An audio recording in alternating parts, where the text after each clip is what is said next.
Muy buenos días, estimadísimas señoritas, señores estudiantes. Me da muchísimo gusto realmente volverlos a saludar en esta nueva jornada de trabajo. Para mí siempre es un verdadero gusto, un verdadero placer volvernos a encontrar para poder realmente contribuir en la formación académica como futuros ingenieros e ingenieras forestales, pero sobre todo pues a la formación personal. Yo soy un convencido de que un buen ser humano puede tranquilamente llegar a ser un extraordinario profesional. Estaba leyendo un libro y decía de que generalmente el dinero hace millonarias a las personas. El conocimiento los puede hacer sabios, pero la humildad hace personas extraordinarias. Así que realmente apunto a que ustedes se conviertan en personas extraordinarias, en personas realmente que estén en la capacidad de inspirar, no de impresionar. De que realmente ustedes no se dejen llevar de la apariencia, sino de la esencia, que es la parte fundamental, ¿no? Bien, entonces me voy a permitir registrar la lista, por favor. Señoritas y señores, Aguirre Viviana, Aguirre Viviana, Aguirre Viviana, Vivianita la vi por aquí, no sé qué pasó, tal vez salió.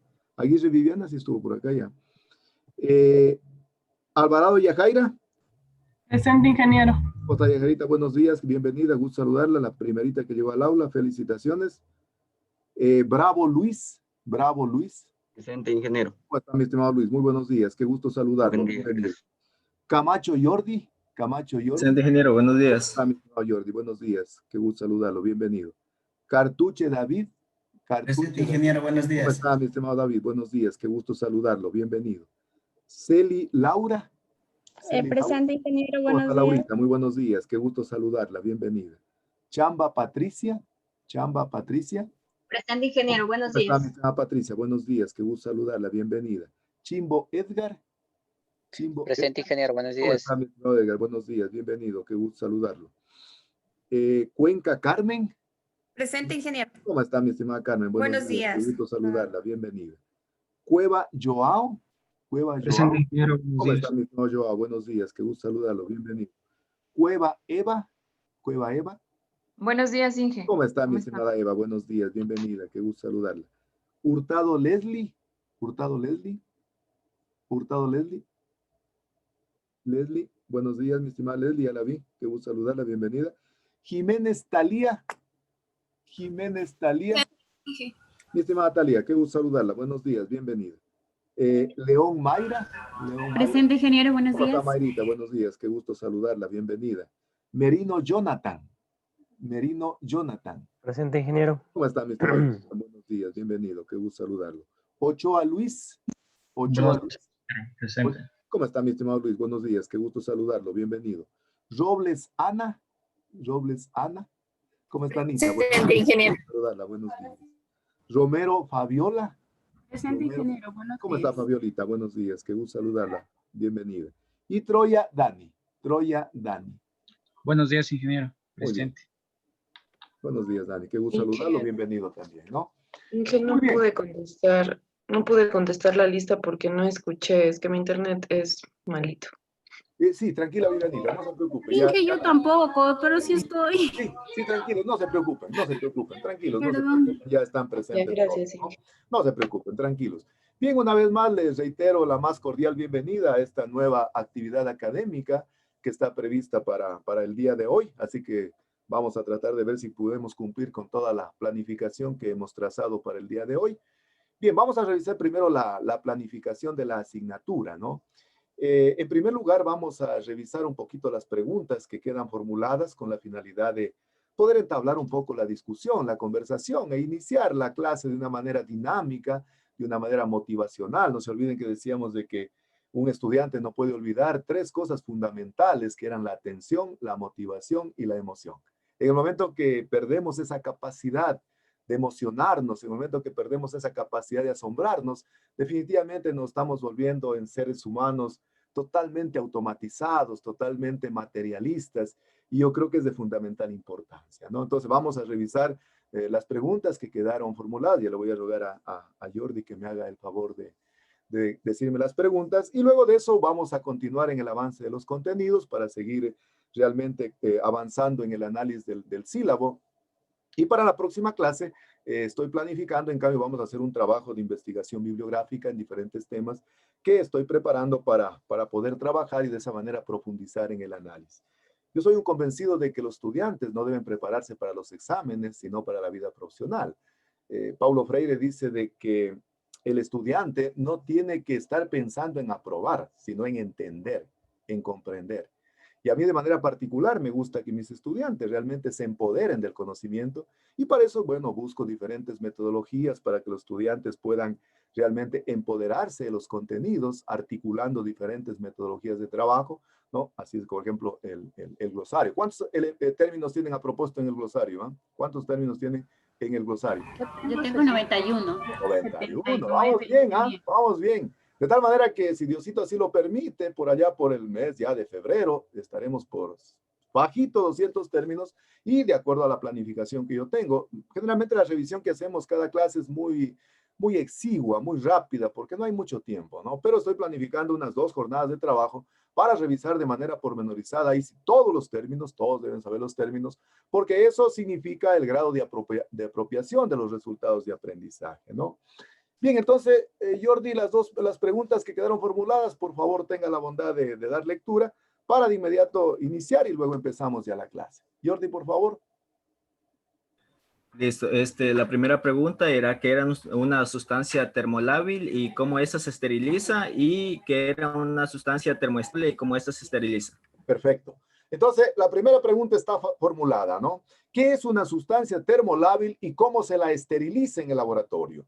Y la segunda pregunta, en cambio, dice ¿qué es una sustancia termoestable y cómo se la esteriliza en el laboratorio? A ver, entonces, Anita está pidiendo la palabra. Entonces, a ver, ¿qué pregunta quiere contestar? La primera, ¿no? La primera, que termolábil significa que se destruye a temperaturas más o menos elevadas y se esteriliza en el autoclave, se puede esterilizar en el autoclave con temperaturas medias. Bueno, estoy de acuerdo que es una sustancia que no resiste altas temperaturas. Ya vamos a ver en la clase del día de hoy cómo se esterilizan, ¿no? Muchísimas gracias, Anita. Perfecto, fabulosa su contestación, maravillosa. Me parece muy bien. Otro aporte de otro compañero respecto a qué es una sustancia termolábil y cómo se esteriliza. Yo, ingeniero. Ya, tenga la bondad, por favor, Edgar, tenga la bondad. Ya. Termolábil es una sustancia de una propiedad que resiste cambios irreversibles en estructuras químicas o físicas, ya sea por descomposición o polimeración en temperaturas altas. Ajá. Las sustancias termolábiles se esterilizan por filtración y se añaden al resto de los componentes previamente esterilizados en clave. Perfecto, entonces vamos puntualizando, ¿no es cierto? Una sustancia termolábil, aquella que se descompone o no soporta altas temperaturas. Y por lo tanto nos dice Edgar que hay que esterilizarla por filtración. Eso vamos a ver entonces en la clase del día de hoy. ¿Alguien que tenga otro criterio? ¿Alguien que tenga otra participación? Recuerden, a mí siempre... Fabiolita, por favor, está levantando la mano. Tenga la bondad, Fabiolita, por favor. Sí, ingeniero, me ayudaría a darle para darle un aporte con el segundo término. Claro, con todo gusto. Ya, según lo que yo investigué, nos dice que pues se denomina termoestable a la propiedad de una sustancia para resistir a los cambios irreversibles y a su estructura. Es decir, pues que esta sustancia va a resistir las altas temperaturas. Ajá. La sustancia ¿Qué tipo de sustancia era eso, Fabiolita? ¿Qué tipo de sustancia era? Termoestable, ingeniero. Termoestable, muy bien, termoestable. ¿Y alguien también me puede decir cómo se esterilizan las sustancias termoestables, tal vez? Ya le puedo decir. A ver, ya, es Carmen. Carmen creo que levantó. Sí, Carmen, tenga la bondad, por favor. Muchísimas gracias. Ya. En cambio, la termoestable dice que el calor se lo aplicaría como agente esterilizante. Ajá. Perfecto. Y este sería como de entonces sería de los materiales termoestables impermeables. Perfecto. Muy bien, gracias, Carmen. Muy bien. Excelente, muy bien. ¿Alguien más? ¿Alguna otra cuestión que tal vez no se haya mencionado y que quieran aportar de lo que es una sustancia termolábil, termoestable y cómo se esteriliza cada una de ellas para ir un poco redondeando, porque eso lo vamos a explicar justamente el día de hoy en la clase? ¿Alguien más, tal vez? ¿Alguien más que quisiera? Ingeniero, Mayrita, por favor, tenga la bondad. Un pequeño aporte sobre lo que yo leí era que estas sustancias prácticamente se conlleva a la esterilización para poder destruir cualquier tipo de microorganismos, bacterias o virus para que puedan afectar a la micropropagación. Perfecto, fabuloso. Es decir, la esterilización se hace con la finalidad de no tener microorganismos. Generalmente los que de alguna forma trabajamos en cultivo de tejidos o biotecnología, trabajamos con cultivos o tejidos libres de microorganismos. En cambio, los fitopatólogos, no sé, los entomólogos, trabajan con virus, trabajan con hongos, trabajan con bacterias. Para ellos el objetivo fundamental, sine qua non, es tratar de cultivar ese tipo de microorganismos. Nosotros no nos llevamos mucho con aquello porque inmediatamente invade, en este caso, el tejido. Muy bien, vamos entonces a dar inicio a las actividades académicas de la mañana de hoy. Hice una pregunta. Sí, claro, claro. Por ejemplo, en unos documentos sale que la termolábil es una sustancia que se destruye. Y en otros documentos me salía que son cuyas propiedades cambian a determinada temperatura. Y quedé confundida. Perfecto. O sea, ¿cambia o se destruye? ¿Quién está, por favor, interviniendo? Discúlpenme. Eva, Inge, Eva. Eva, muy bien, Eva. Verá, perfecto, me parece muy bien su aporte, extraordinario, ¿no? Mire, la sustancia termolábil, o sea, que vamos a ver eso ahorita en el abordaje de los contenidos, pero me adelanto un poquito, son aquellas sustancias que de alguna u otra manera no soportan altas temperaturas y al no soportar altas temperaturas se descomponen. Es decir, es complementario lo que usted dijo. Es decir, por un lado, no soportan las altas temperaturas porque generalmente a altas temperaturas se comienzan a transformar, se comienzan a descomponer, se comienzan a precipitar, se evolucionan, se volatilizan. Entonces, desde el punto de vista que usted lo planteó, está muy bien. Es decir, no soportan altas temperaturas, pero se pueden descomponer. ¿Estamos de acuerdo, Eva? Quiero mencionar algo más que acabo de recordar que en la clase, en la exposición que tuvimos en el establecimiento del laboratorio, mencionaba esto también como que las termolábiles se pueden esterilizar en frío y también con la autoclave y por filtración. Perfecto. Y las termolábiles pueden tener iones de pueden esterilizarse con iones de fosfato y aminoácidos, creo que era. Perfecto, maravilloso, fabuloso. Es decir, hay una diferenciación entre los dos tipos de sustancias y por lo tanto el método de esterilización es diferente. Eso justamente vamos a analizar el día de hoy. A mí me encanta definitivamente trabajar con grupos humanos así tan participativos en donde todos se pelean por participar. Eso definitivamente a mí como docente, créamelo, que me motiva, o sea, me da mucho gusto. A mí no me gusta cuando la gente tengo que darle el nombre para que pueda participar. Eso definitivamente quedó un poco para la educación media, pero a nivel superior debe movernos intereses de carácter profesional, ¿no? Entonces me voy a permitir poner una imagen que va a estar relacionada con lo que voy a analizar en la mañana de hoy, para que ustedes puedan dar criterios rapiditos así. ¿Qué es lo que les salta a la vista? ¿Qué es lo que se les viene a la mente? Si ustedes ven esta imagen, así pero rapidita, el primer golpe de vista que ustedes obtienen. Laboratorio. Esterilización. Esterilización. ¿Qué más? Ebullición. El laboratorio, esterilización, ¿qué más? ¿Es una sustancia termolábil? Es una sustancia termolábil, ¿qué más? ¿Una fusión o no? Una fusión. ¿Qué es lo que están viendo ahí? ¿Cómo se llama esa cosita que está parada y que tiene una llama azul? Mechero Bunsen. Su mechero Bunsen, perfecto. ¿Cómo se llama lo que tiene el investigador con una pinza? ¿Cómo se llama? Tubo de ensayo. Tubo de ensayo. Tubo de ensayo.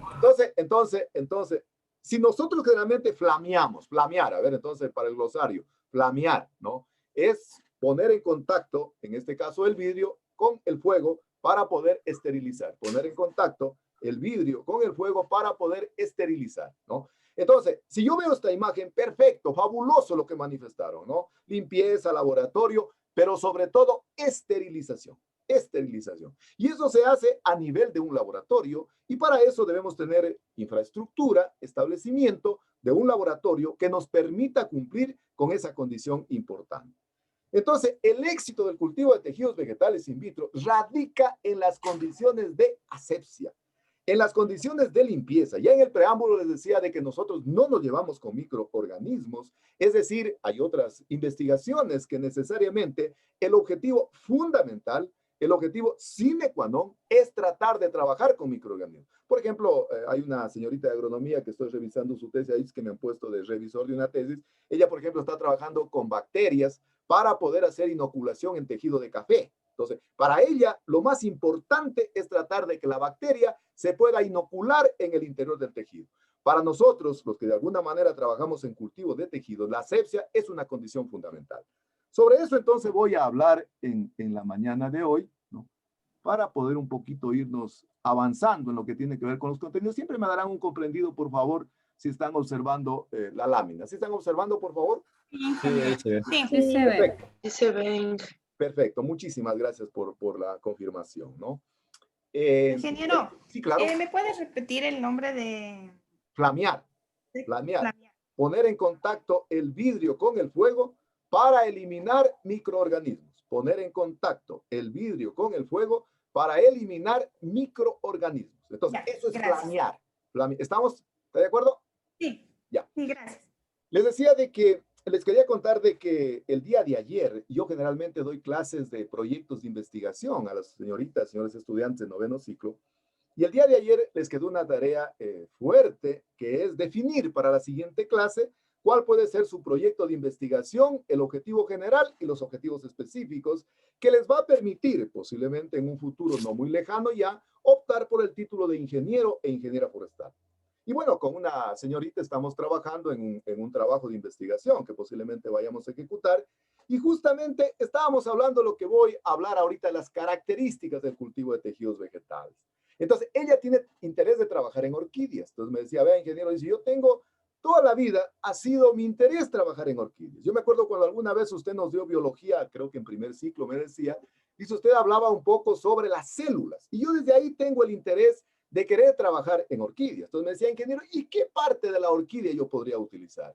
Y justamente le digo lo que dice el primer párrafo, ¿no? El cultivo in vitro se puede iniciar prácticamente a partir de cualquier parte de la planta, pero siempre y cuando que se pueda cumplir con las condiciones de asepsia, con las condiciones asépticas. Y bueno, me preguntaba ella ayer, me dice, ingeniero, ¿pero por qué? Por cualquier, o sea, que puedo utilizar hojas, puedo utilizar meristemos, puedo utilizar semillas. Sí, ¿por qué?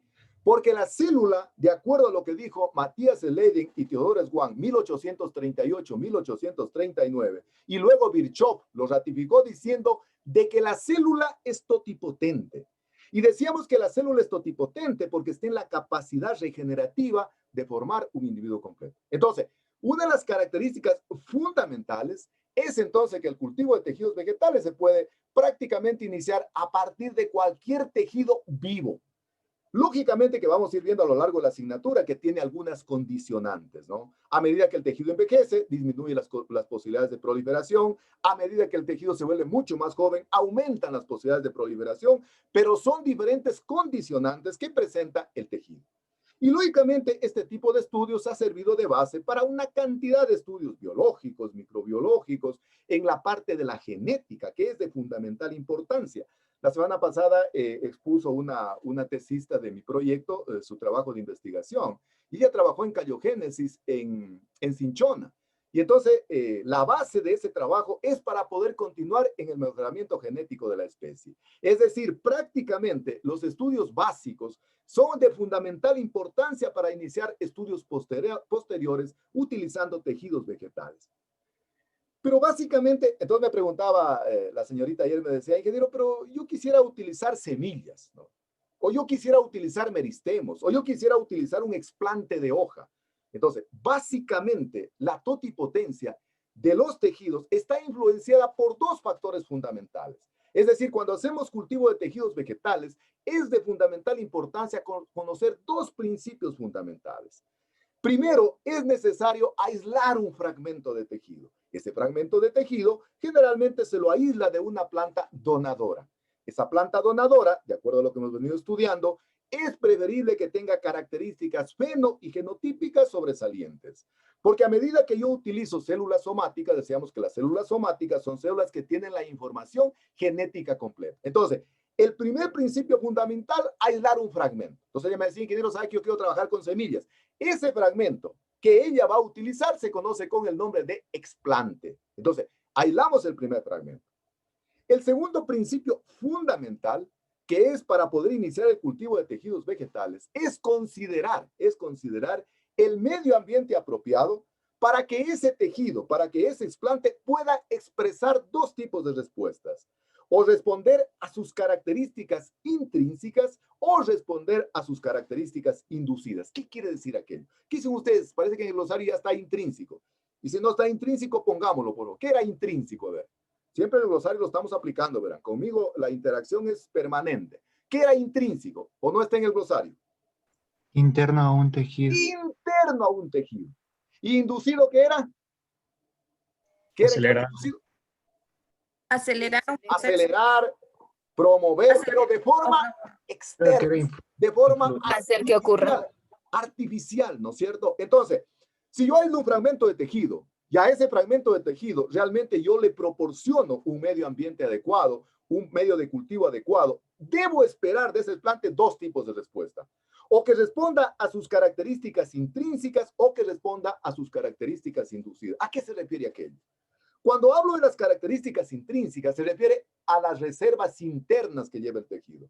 En cultivo de tejidos hay una máxima que dice que a medida que se disminuye el tamaño del explante, disminuye las reservas intrínsecas del tejido. Y al disminuir las reservas intrínsecas del tejido, hay que suministrar un medio de cultivo mucho más complejo. Pero a medida que el explante es un poco más grande, intrínsecamente lleva mayor cantidad de reservas nutritivas y por lo tanto el medio de cultivo también puede tener una composición un poco menos compleja. Entonces, en lo que tiene que ver con las reservas intrínsecas del tejido y en lo que tiene que ver con su comportamiento inducido, cuando hablamos de inducido es cuando manipulamos ya la composición química del medio de cultivo. Y para ello utilizamos reguladores del crecimiento. Entonces ayer con esta niña estábamos haciendo, qué sé yo, el cuadro de las concentraciones. Entonces vamos a utilizar este tipo de concentraciones. Y decían que, ¿pero por qué? Porque vamos a inducir en función de protocormos, a ver un término para el glosario, protocormo. A ver, ese término entonces queda para el glosario. Las orquídeas generalmente se reproducen por protocormos. Protocormo es el cuerpo vegetativo que sirve para reproducir, en este caso, las orquídeas. Entonces yo le decía a ella, mire, vamos a utilizar protocormos y vamos a inducir cayogénesis. Es decir, en ese momento estoy obteniendo la segunda respuesta del tejido que puede ser de inducción. Cuando hablo de inducción, estoy refiriéndome a características artificiales. Por lo tanto, entonces, si yo tengo que aislar un tejido y ese tejido tengo que inocularlo en condiciones asépticas, es de fundamental importancia, entonces, la esterilización en el cultivo de tejidos vegetales. Yo diría que una de las condiciones sine qua non por las cuales no compartimos las áreas de trabajo con fitopatólogos, con entomólogos, con virólogos, es porque ellos trabajan con ese tipo de microorganismos y nosotros necesitamos trabajar en un ambiente de trabajo y en un medio nutritivo libre de contaminación. Es decir, que garantice condiciones de asepsia, condiciones de limpieza.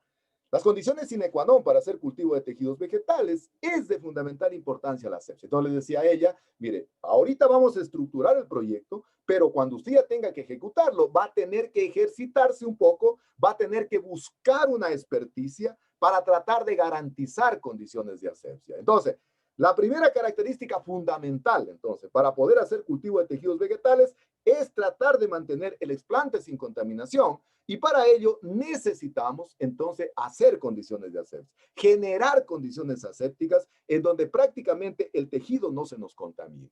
Por ello, entonces, digo que a nosotros no nos interesa mucho compartir áreas con fitopatólogos, con microbiólogos, que en definitiva, ellos en cambio el objetivo per se, el objetivo fundamental de ellos es tratar de trabajar con microorganismos. Yo me acuerdo que en alguna oportunidad hace algunos años una niña de agronomía hizo un trabajo de investigación en el laboratorio y estaba haciendo en tomate, me acuerdo. Y el tomate tenía internamente, endógenamente la semilla de tomate ya estaba contaminada. Entonces tuvo que ir al laboratorio de fitopatología para poder determinar qué tipo de microorganismo era. No lo hizo en el laboratorio nuestro porque teníamos miedo de que se nos vaya a inocular un tipo de bacteria o un tipo de hongo y generalmente vaya a contaminar los cultivos. Por lo tanto, entonces, si la condición sine qua non para hacer cultivo de tejidos vegetales es la asepsia, es la limpieza, es necesario tratar de optimizar, tratar prácticamente de no dejar externalidades, es decir, que no quede absolutamente a la deriva. Y por eso hay que esterilizar la vidriería, hay que esterilizar el medio de cultivo, hay que esterilizar el agua, hay que utilizar todos los materiales de inoculación para de esa manera garantizar condiciones de asepsia. Vamos a ir viendo y analizando cada uno de esos, cómo se esteriliza la vidriería, cómo se esteriliza el medio de cultivo, cómo se esteriliza el agua, para de esa manera garantizar condiciones de asepsia. Primero veamos los métodos de esterilización de la vidriería. Generalmente la vidriería se puede esterilizar a través de 3 métodos. Vamos a ir viendo cada uno de ellos y vamos a ir describiendo, ¿no? El primer método de esterilización es la esterilización en seco, ¿no? Es la esterilización en seco que se hace de la vidriería. Lógicamente que la vidriería que se utiliza a nivel de laboratorio debe ser una vidriería que soporte altas temperaturas, altas presiones, ácidos y álcalis. Es decir, cualquier vidriería no puede ser utilizada para poder hacer cultivo de tejidos vegetales. Yo me acuerdo cuando yo recién regresaba de Cuba, en el laboratorito que habían tenido, que era un cuartito, ¿no? Habían venido trabajando con frascos de compota, es decir, con frascos de conserva, que los habían sabido lavar. Y todos los frascos después de la esterilización se trizaban.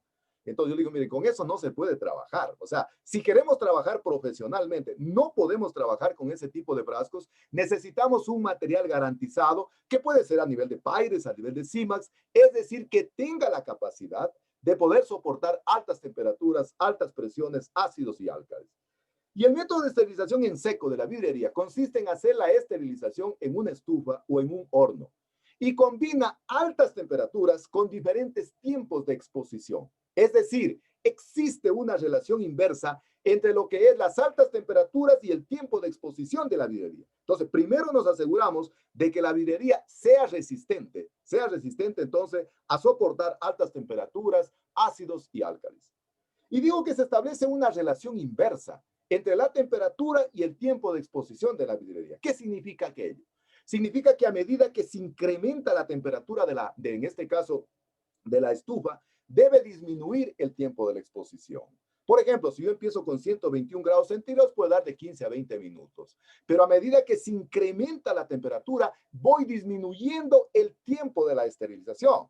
Porque si yo realmente no tengo cuidado en controlar el tiempo, la vidriería, por más resistente que sea, puede sufrir algún daño, puede sufrir alguna avería. Entonces, hay que considerar que para la esterilización, entonces, de la vidriería, se establece una relación inversa en este método seco, utilizando una estufa que es, a medida que se incrementa la temperatura, debe disminuir el tiempo de exposición. Segundo método de esterilización de la vidriería es la esterilización en húmedo o a vapor. ¿En qué consiste esta esterilización en húmedo o a vapor? Asimismo, la vidriería tiene que ser resistente a altas temperaturas, a altas presiones, a ácidos, a álcalis, para de esa manera entonces poder hacer y utilizar este método de esterilización. El método de esterilización en húmedo o vapor generalmente se lo hace utilizando un autoclave. ¿Y el autoclave? ¿Qué hace el autoclave? Hay diferentes tipos de autoclaves. Hay autoclaves horizontales, hay autoclaves verticales, pero el principio del autoclave es único. Es el mismo principio que tiene la olla de presión. Es decir, cuando de repente en la casa, no sé, tienen que hacer la cocción de algún alimento que es duro, entonces utilizan la olla de presión. Entonces, internamente, ¿qué hace la olla de presión? La olla de presión cocina más rápido porque se están combinando altas temperaturas con altas presiones y con diferentes tiempos de exposición. Entonces la gente dice, no sé, es un alimento duro, dice dale 20 minutos o dale 15 minutos. Este método de esterilización en húmedo de la vidriería funciona exactamente igual. Es decir, se combinan por un lado altas temperaturas, altas presiones con diferentes tiempos de exposición de la vidriería. Generalmente, para poder hacer la esterilización de la vidriería en el interior, en este caso de un autoclave, hay que tratar de generar una cámara húmeda. En el interior del autoclave se genera una cámara húmeda. ¿Por qué se genera una cámara húmeda? Porque ustedes saben que, igual de la olla de presión, ¿no? Si ustedes quieren cocinar un alimento que es duro, le ponen un poco de agua, ¿no es cierto? Entonces, al autoclave hay que hacerle exactamente lo mismo. Es decir, le colocamos en la base del autoclave un nivel de agua. Luego de eso colocamos en el interior del autoclave, generalmente envuelta a veces la vidriería para que de esa manera no produzca daños, Y comenzamos entonces a controlar la temperatura, la presión y el tiempo de exposición. Este método generalmente utiliza una temperatura de 120 grados centígrados, una presión de 1,5 kilogramos por centímetro cuadrado de presión y de 15 a 20 minutos. Es decir, una vez que nosotros hemos puesto el nivel adecuado del agua, entonces comenzamos a rellenar, en este caso el autoclave, con la vidrería. Y una vez que se coloca en el interior la vidrería, se cierra herméticamente. Se cierra herméticamente y entonces el autoclave, ¿qué hace? El autoclave hace exactamente la función análoga de la olla de presión. Comienza a hervir. Por eso incluso tiene un desfogue para que comience a eliminarse el vapor, pero se comienza a elevar la temperatura y paralelamente a la temperatura se va elevando el tiempo de la esterilización, en este caso la presión, que es de 1,5 kilogramos por centímetro cuadrado de presión. Es decir, en el interior del autoclave prácticamente existe un proceso de ebullición, una cámara húmeda donde están hirviendo nuevamente, en este caso, los componentes que están internamente. Por eso hay que tener mucho cuidado en controlar la temperatura y el tiempo de exposición, ¿no? Hay autoclaves generalmente que ya son automáticas y que vienen prácticamente ya regulado. Es decir, cuando la temperatura llega a 120 grados centígrados, la presión llega a 1,5 kilogramos por centímetro cuadrado de presión. Y en ese momento se da el tiempo de la esterilización.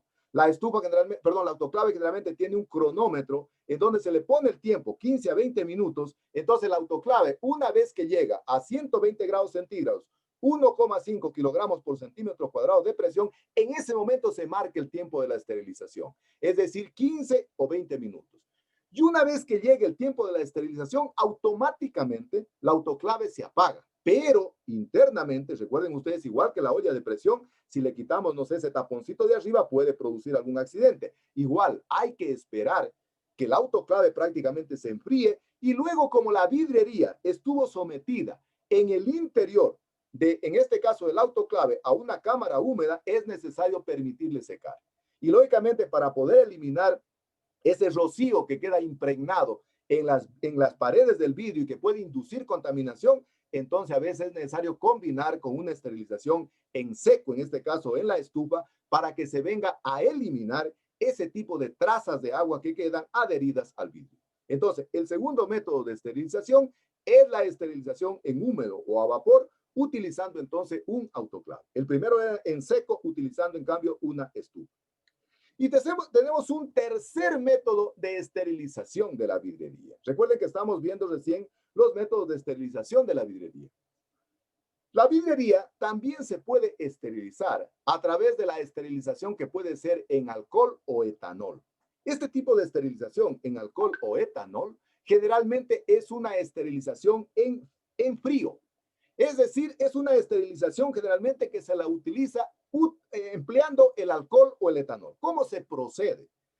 Se tiene alcohol o etanol generalmente a nivel de laboratorio, alcohol de 70 y alcohol de 96. El alcohol de 70 generalmente es aquel que están utilizando ahorita mucho en la pandemia, ¿no?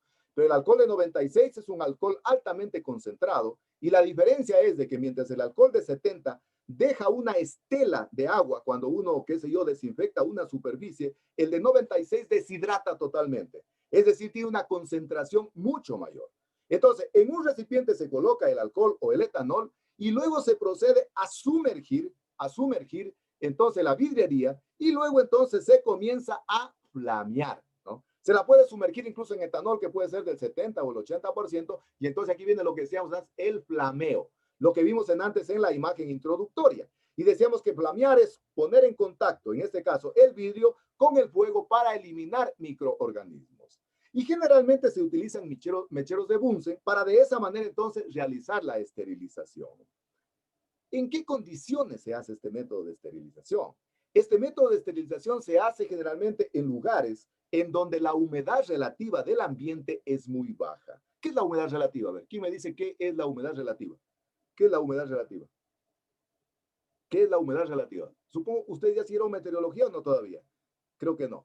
Si no siguen todavía, supongo que está. ¿Qué es la humedad relativa? A ver, ¿qué es la humedad relativa? Porque dice que este método se aplica. Está relacionada con la cantidad de humedad en el aire, o sea, el agua que está como que flotando en el aire, ¿no? Excelente. Es el contenido. Entonces pongamos humedad relativa, es el contenido de vapor de agua contenido en la atmósfera. Y se mide ¿en qué se mide? ¿En qué se mide? ¿En qué se mide? A ver. ¿En qué se mide? ¿En qué se mide la humedad relativa? ¿En qué se mide? ¿En milímetros? ¿Milímetros? ¿No es? ¿Milímetros? A ver, ¿en qué se mide? Usted, a ver, contésteme esta pregunta. ¿Usted ya estudió meteorología o todavía no? Todavía no. No. No todavía. Perfecto. Entonces, supongo que en su momento lo van a estudiar. La humedad relativa se mide en porcentaje. En porcentaje. Entonces dice que en lugares donde la humedad relativa es baja, se puede utilizar este método de esterilización en frío, utilizando alcohol o etanol de 70 o 80%. Y ustedes me dicen, ¿por qué será aquello? A ver, ¿por qué será aquello? ¿Por qué será que en lugares, dice, donde la humedad relativa es baja, generalmente se puede utilizar este método de esterilización? A ver, ¿quién me dice? A ver, ¿por qué?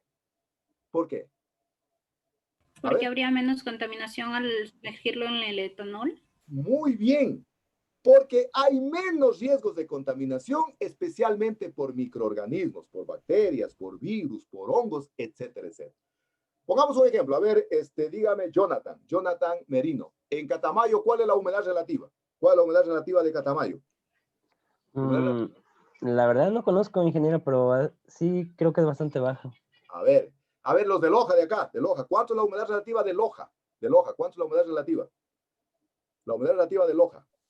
No sé, tal vez 80%. 80%, ¿no es cierto? ¿Qué dice, a ver, Jonathan? Si la humedad relativa de Loja es 80 y la de Catamayo, ¿cuánto usted cree que puede ser? ¿Será mayor o será menor? Menor, un 60% tal vez. 60, ¿no es cierto? 60%. Significa entonces que en Catamayo, donde existe un 60% de humedad, va a haber menos riesgos de contaminación. En Loja va a haber más posibilidades de contaminación y no podría aplicar este método. Y eso realmente se evidencia a veces cuando uno tiene, no sé, se provoca una herida en un animal. ¿Dónde dura o dónde demora más tiempo, Patricia? Patricia, usted es de Yanzasa.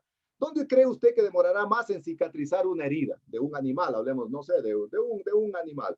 ¿En Yanzasa o en Catamayo? ¿Dónde cree usted que se puede cicatrizar más rápido la herida y más riesgo o menos riesgo de contaminación, Patricia? Patricia.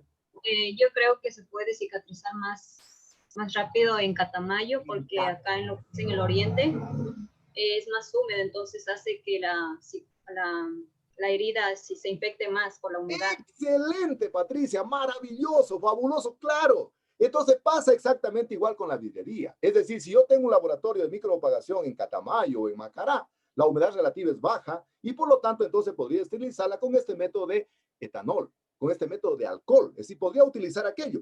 Y recuerden ustedes que la humedad relativa está íntimamente relacionada con la precipitación. Para seguir en el mismo ejemplo, a ver, Patricia, ¿cuánto llueve en Yanzasa? ¿Cuánto llueve en Yanzasa? ¿Cuántos milímetros de precipitación llueve en Yanzasa? ¿La precipitación se mide en qué? ¿En qué se mide la precipitación? Metros en milímetros. ¿Cuánto es la precipitación de Yanzasa? No conozco, ingeniero. A ver, ¿cuánto es la precipitación de Loja? Los lojanos, a ver, ¿cuánto es la precipitación de Loja?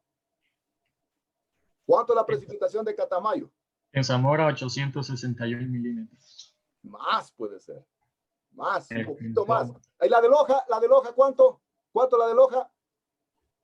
1058 milímetros. ¿Cuánto en Loja? ¿Cuánto en Loja? 1050. A ver, para la próxima clase, Jordi, anótenme ahí, Jordi. Pregunta. ¿Qué relación hay entre la humedad relativa y la precipitación? Relación entre humedad relativa y precipitación. ¿Y qué significa 1 milímetro de precipitación? ¿Qué significa 1 milímetro de precipitación? Entonces, ahí quiero que me dé Patricia y cada uno de su circunscripción geográfica, donde estén. A ver, les voy a preguntar. O me dicen ustedes, ¿saben que en tal sitio, en Yanzasa hay tanto de precipitación y tanto de humedad relativa? En Loja hay tanto de precipitación y en Catamayo. Y si alguien tiene otro sitio para poder conversar. Entonces, la pregunta es, ¿qué relación hay entre la precipitación y la humedad relativa? ¿Y qué significa 1 milímetro de precipitación? Entonces, este método lo utilizamos en lugares, entonces, donde la humedad relativa es muy baja. Entonces, hemos visto los 3 métodos de esterilización de la vidrería. El segundo elemento fundamental, que no podemos dejarlo suelto para que no nos genere externalidades, entonces es el medio de cultivo. Veamos entonces cómo vamos a esterilizar el medio de cultivo. Así como la vidrería se esteriliza a través de 3 métodos de esterilización, que era en seco, utilizando una estufa, en húmedo, utilizando un autoclave, o en frío, utilizando alcohol o etanol, El medio de cultivo también se puede esterilizar utilizando 3 métodos. El primer método de esterilización es la esterilización en húmedo o a vapor. Vamos a ver entonces en qué consiste la esterilización en húmedo o a vapor. Tiene la misma connotación y el mismo parangón de la olla de presión. Es decir, el método de esterilización en húmedo o vapor generalmente se lo hace en una autoclave. Y en el autoclave ya dijimos que conjuga o combina altas temperaturas con altas presiones y diferentes tiempos de exposición. Pero en el caso del medio de cultivo, tiene que ser estricto ese cumplimiento. Es decir, la temperatura 120 grados centígrados, la presión 1,5 kilogramos por centímetro cuadrado de presión, y no puedo pasarme de 15 a 20 minutos. No puedo pasarme de 15 a 20 minutos. Ya vamos a ver qué pasa si se nos excede el tiempo de la esterilización. Entonces, primer método de esterilización del medio de cultivo, el método de esterilización en húmedo o vapor. Se lo hace en un autoclave, controlando estrictamente la temperatura, 120 grados centígrados, la presión, 1,5 kilogramos por centímetro cuadrado de presión, de un tiempo de 15 a 20 minutos.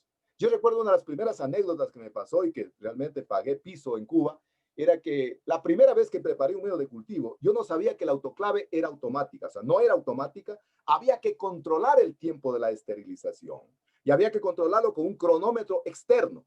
Y yo me acuerdo que tenía que dar 15 a 20 minutos al medio de cultivo y me descuidé y el medio de cultivo se pasó a 30 minutos. Van a ver ustedes qué pasa si se excede el tiempo de la esterilización.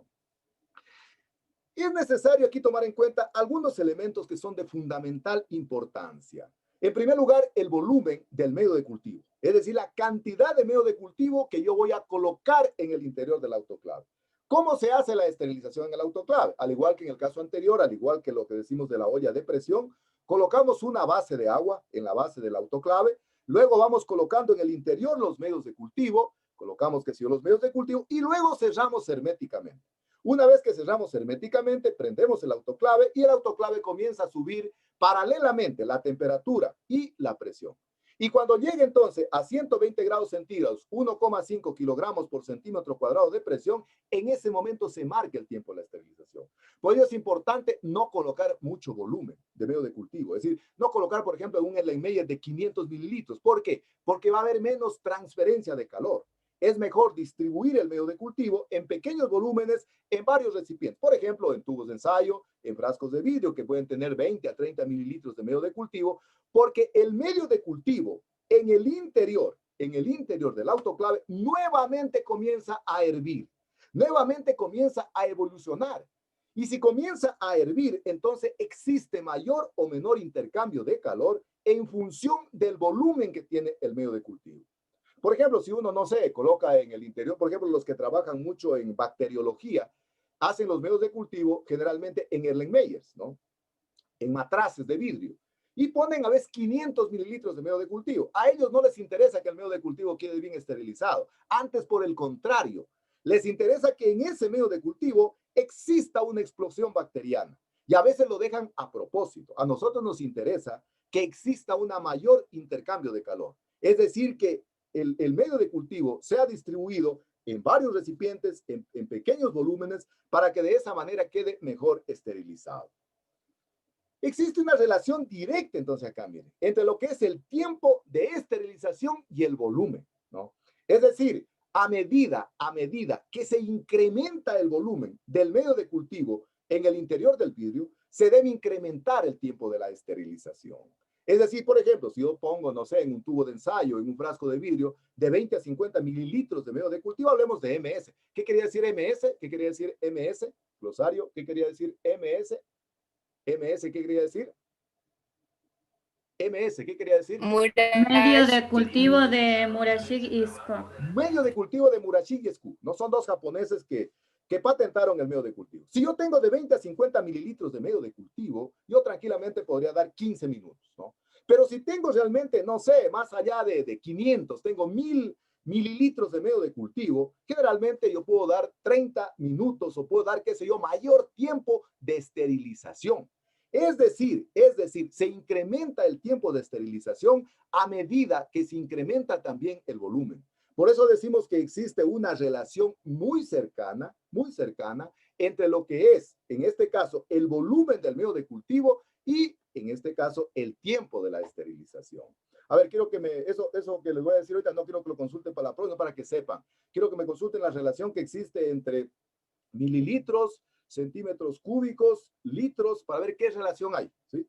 A ver, quiero que lean las unidades, ustedes ya estudiaron matemáticas, lean la relación que existe entre mililitros, centímetros cúbicos y litros, ¿sí? Y litros, ¿no? Para poder entender un poco esta distribución del medio de cultivo. Entonces, existe una relación inversa. Jordi anotó, ¿no?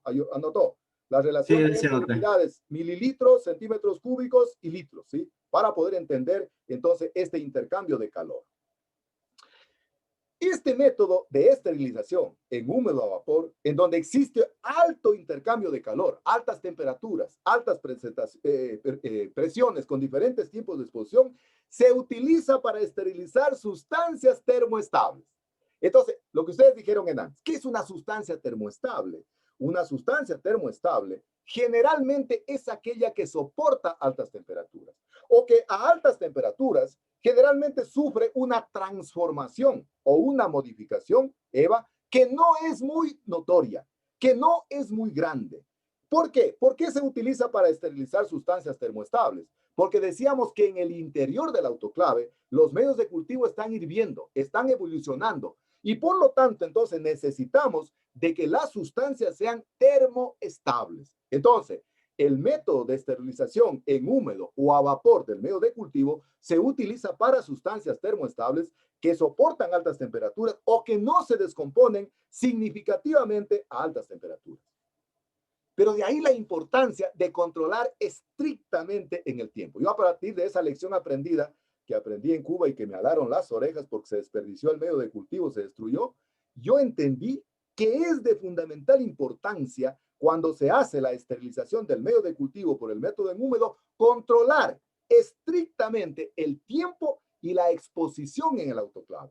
Es decir, qué tiempo lo vamos a mantener al medio de cultivo en el interior del autoclave. Si pasa exactamente lo mismo, no sé si alguien está cocinando algún alimento que es duro de cocción y se le pasó el tiempo, ¿no es cierto? Se le pasó el tiempo. Entonces puede sufrir lógicamente una catástrofe, ¿no? Pasa exactamente con el medio de cultivo.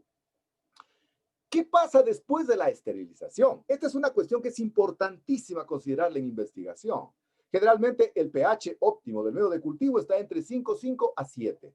A ver, ¿cómo se mueve el pH? Suelos, sí creo que estudiaron o no estudian todavía suelos. A ver, ¿cómo estudiaron suelos ustedes ya o todavía no estudian suelos? ¿Suelos? ¿Estudiaron suelos? El pH puede ser alcalino o... Ya estudiaron, ¿no es cierto? ¿Cuál es la banda del pH? ¿Cuál es la banda del pH? De 0 a 14. ¿De 0 a 7 qué es? ¿De 0 a 7? Es muy ácido. Muy ácido. ¿Y de 7 para 14? Básico. Básico o alcalino. Y si yo tengo un pH 7, ¿qué es? Es neutro. Neutro. A ver, vamos al suelo. Y si yo tengo un pH ácido, vamos a suponer que estoy haciendo una plantación de pino, hago un análisis del suelo y el pH me da 3. Y estoy sembrando una leguminosa que les gusta, a las leguminosas les gusta pHs básicos, ¿verdad? A las leguminosas les gusta pHs básicos, ¿verdad? Tengo un pH 3 en el suelo y quiero elevar el pH. ¿Cómo hago para elevar el pH? A ver, ¿cómo elevaría el pH? Se le ponen sustancias que lo hacen elevar el pH, ¿no? ¿Cuál? Como ácidos pueden ser. ¿Ácidos al suelo? A ver. Eso. Perdón. A ver, esa pregunta queda tiempo para la próxima clase. ¿Cómo elevo el pH? Y si tengo el otro caso, estoy queriendo sembrar pino. El pino generalmente son plantas que crecen en pHs bajos. Pino puede crecer hasta 4 o 5 de pH, es decir, son calcífugas generalmente el pino. Y tengo un pH 9. ¿Cómo bajo el pH? Entonces quiero que me digan en el suelo cómo subo y cómo bajo el pH, porque eso es de fundamental importancia. En cultivo de tejidos tenemos la maravilla, ¿verdad? La panacea, que es controlar de antemano el pH. Y me dicen en qué tiempo se controla el pH en el suelo, ¿ah? ¿En qué tiempo se controla? Es decir, qué tiempo demora para que el pH ácido suba a su pH o el pH alcalino baje su pH. En el laboratorio se controla inmediatamente. Utilizando ya sea ácidos o utilizando álcalis, ¿no? Es decir, yo puedo ajustar el pH del medio de cultivo. Y por eso decía que partimos de un pH de 5,5 a 7,5. Pero después de la autoclaviada, generalmente el pH existe a una leve descomposición de las sales Y al existir una leve descomposición de las sales, generalmente el pH decae entre 0,3 a 0,5 unidades. Es decir, si yo partí de un pH 6,5, después de la esterilización tranquilamente voy a tener un pH que puede estar entre 5, no sé, entre 5,5 o 6, ¿no? Es decir, el pH, pero es de manera normal, decae entre 0,3 a 0,5 unidades. Por eso siempre hay que poner el pH un poquito mayor, ¿no? Entonces, un primer elemento que puede pasar de manera normal, es de que el pH disminuya entre 0,3 a 0,5 unidades. El pH óptimo a veces puede tener 5,5 a 7,5, tú dices 5,6,5. Es decir, el objetivo es tratar de que el explante no tenga un proceso de fitotoxicidad.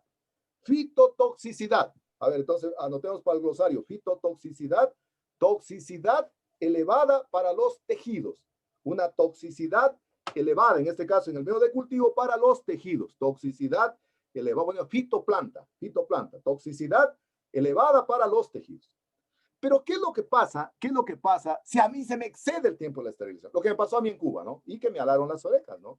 Se me pasó el tiempo de la esterilización del medio de cultivo. Pasa exactamente igual cuando alguien de ustedes de repente hace un dulce. No sé si alguien ha tenido, no sé, la habilidad de hacer un dulce, no sé, de guayaba, de lo que sea, ¿no? Y no sé si, yo, por ejemplo, mi mamacita sabe decir cuando antes podía hacer, decía, tiene que estar en el punto. ¿Han oído esa palabra? ¿En el punto? ¿Se han oído? Sí. ¿Se han oído la palabra que dice el dulce tiene que estar en punto? ¿Y cómo es en punto? Cuando sacan, yo me acuerdo, mi mamá cogía una cucharita de palo, levantaba y la conserva se caía suavito. Entonces decía, tiene que estar en su punto.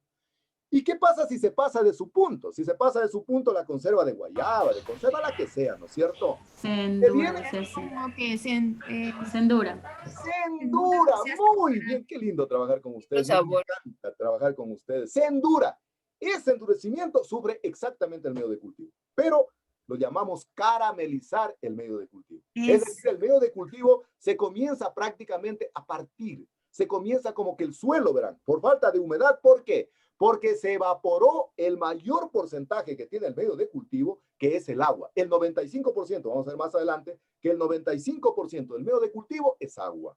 Entonces, ¿por qué se carameliza el medio? Porque hubo una sobresaturación de temperatura y por lo tanto el agua se evaporó y el medio se carameliza, se vuelve duro, como decía Mayrita. Es decir, generalmente se corta la conserva, se cortó la conserva, dice. No sirvió ya, quedó, que se quebrada, partida, y pasa exactamente con el medio de cultivo. Y a mí me pasó eso en Cuba y esa lección aprendida prácticamente a mí me sirvió porque dije, nunca más puede pasar aquello. Es decir, primera, digamos, qué sé yo, consecuencia que puede producir si se excede el tiempo de la esterilización del medio de cultivo es de que el medio de cultivo se carameliza.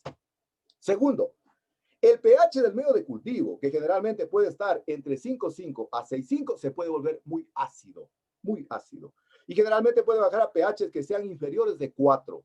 Y con un pH inferior de 4 se genera una fitotoxicidad para el tejido. Es decir, incluso plantas que son, qué sé yo, ácidas, que crecen en pHs muy ácidos, restringen su crecimiento y desarrollo. Casi todas las coníferas, hablando del pino, del ciprés, prefieren pHs ácidos.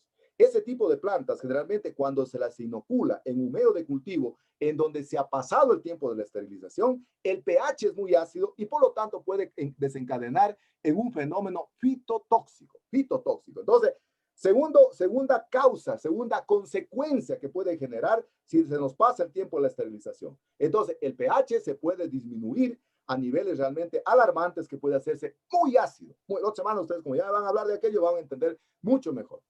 ¿Qué más puede pasar?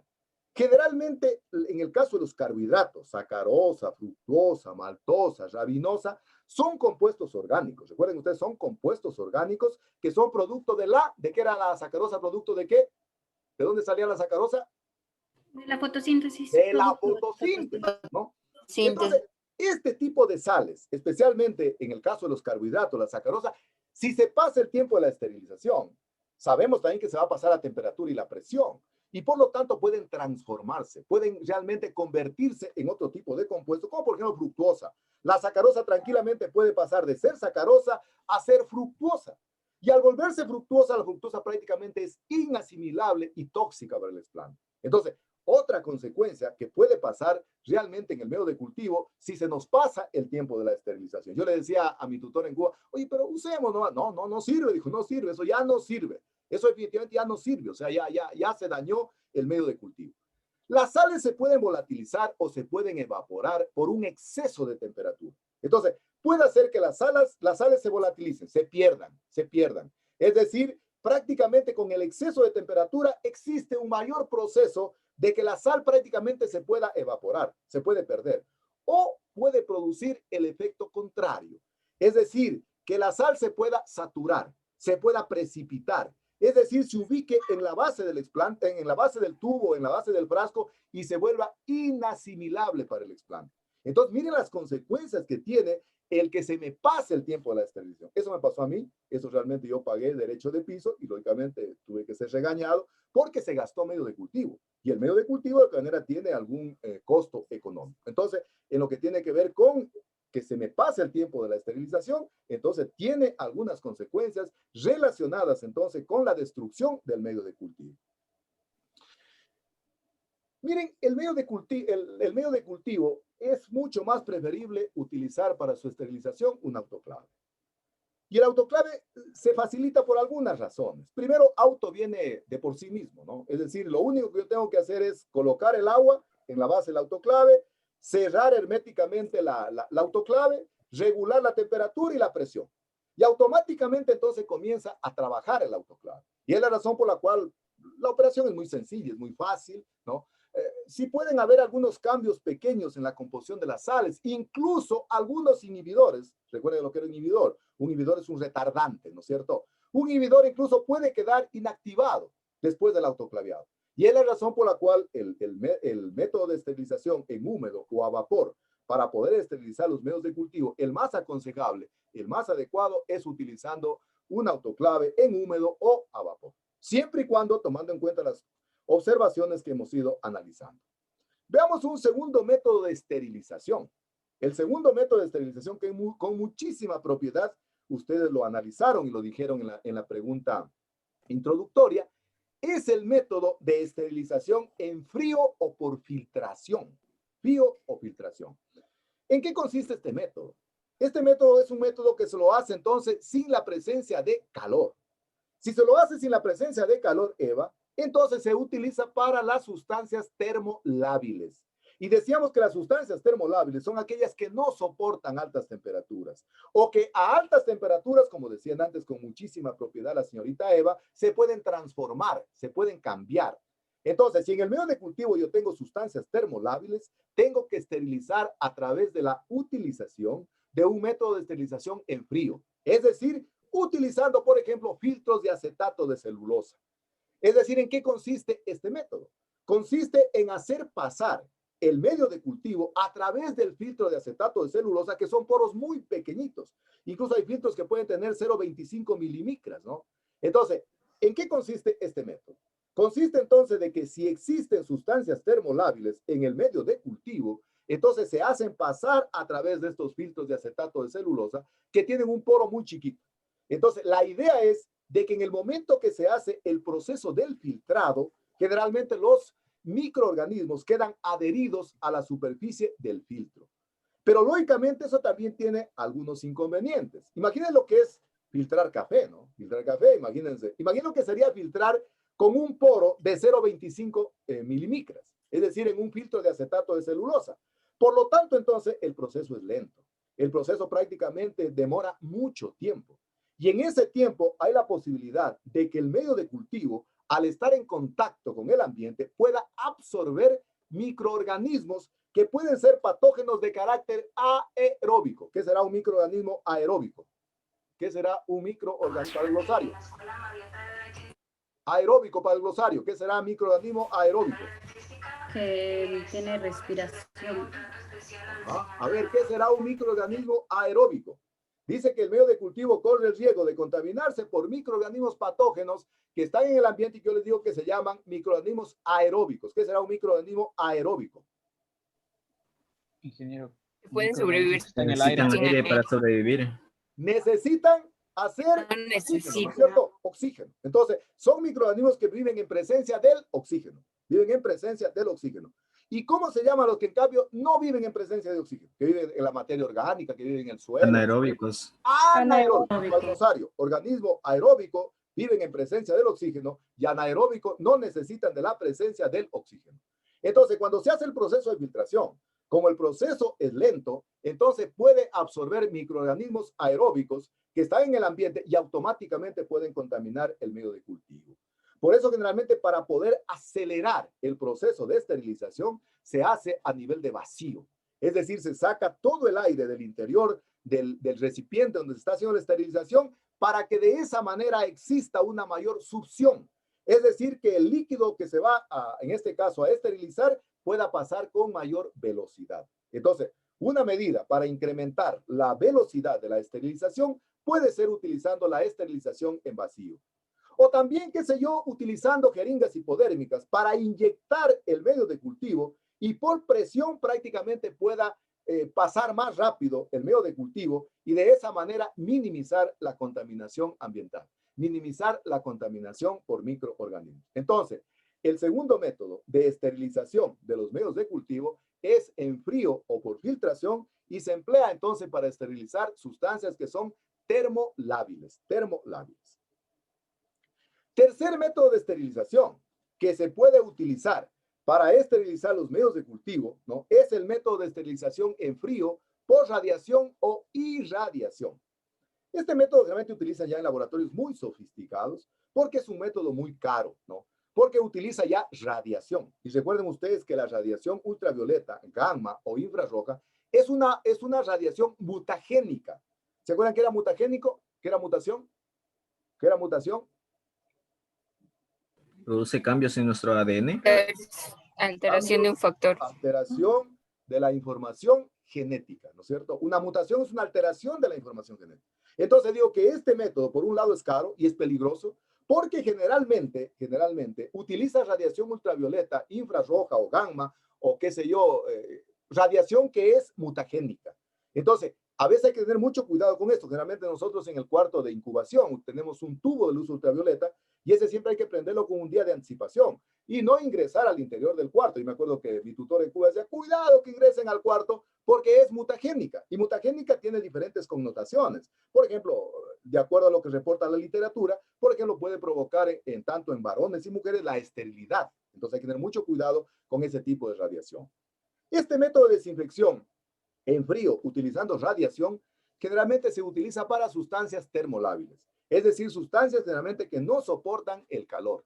Y como se hace en frío, incluso se puede utilizar recipientes plásticos, ¿no? No necesariamente puede ser un recipiente Pyrex o Simax o de vidrio, sino que se pueden utilizar recipientes plásticos. Pero tiene el inconveniente, les digo que por un lado es un método muy caro, pero por otro lado también es un método que hay que tener riesgos por las cuestiones de medidas de bioseguridad, debido a que la radiación generalmente tiene un carácter mutagénico. Entonces, hemos visto los tres métodos para poder desinfectar el medio de cultivo. El primer método era vapor, el segundo método era entonces que teníamos en este caso, por radiación o en frío, ¿no es cierto? Es decir, estamos viendo de que existen diferentes alternativas, pero de eso habíamos señalado de que el mejor método es el método por autoclave o vapor. Es decir, cuando generamos una cámara húmeda, ya hemos esterilizado la vidrería, ya hemos esterilizado el medio de cultivo y viene el tercer componente fundamental del medio de cultivo y que constituye el 95% y que vamos a ver cómo se lo esteriliza. Es la esterilización del agua. Vamos a ver entonces cómo podemos esterilizar el agua. Hay una publicación de un mexicano que se llama Víctor Villalobos, que es uno de los investigadores en el sector forestal, que más ha trabajado con especies forestales, básicamente en especies coníferas. Trabajó mucho, por ejemplo, con cotiledones inmaduros, en Pinus patula y Pinus radiata, y él generalmente dice de que el agua pura es un mito. ¿Qué dicen ustedes? ¿Por qué dirá el señor de que el agua pura es un mito? ¿Qué dicen ustedes? ¿Saben? ¿Quién me dice por qué diremos de que el agua pura es un mito? Porque, por ejemplo, el agua que recibe de la llave tiene cloro. Ajá. Ya. ¿Qué dicen ustedes? Y porque tal vez, ingeniero, por más pura que nosotros pensemos que esta igual contenga bacterias o tal vez algo así. Perfecto. ¿Qué es un mito? Tiene microorganismos. Microorganismos. Siempre va a tener microorganismos, por más pura que, por más que la tratemos de ser purificada, siempre va a tener. Exacto, muy bien. Pero ¿qué será un mito? ¿Qué será un mito? A ver, él dice, así clarito. O sea, que algo que no se puede comprobar científicamente. A ver, ¿qué dicen ustedes? ¿Qué será un mito? Un mito. Una creencia. Es una superstición, una creencia. Una suposición, perfecto. Entonces pongan en el glosario, un mito es una suposición, es una creencia que deviene de la cultura, ¿no? Entonces el mito es una creencia, es una suposición que deviene de la cultura. Por ejemplo, nosotros como mestizos posiblemente tenemos menor cantidad de mitos de los que tienen, no sé, los pobladores de la parte de la Sierra Central del Ecuador, ¿no? Hablemos, no sé, de la comunidad Shuar, Achuar, no sé, hablemos de la comunidad Pululagua, no sé. O sea, tienen mayores cantidades de mitos. Y pongan ahí otro término para el glosario, mitología. ¿Qué será la mitología? ¿Han oído ustedes hablar de la mitología griega? Hay mucha literatura que es fascinante, que es hermosa en lo que tiene que ver con la literatura griega. Ahí habla de los dioses, ¿verdad? He escuchado ahí hablar de Eros, de Afrodita. ¿Qué será una mitología?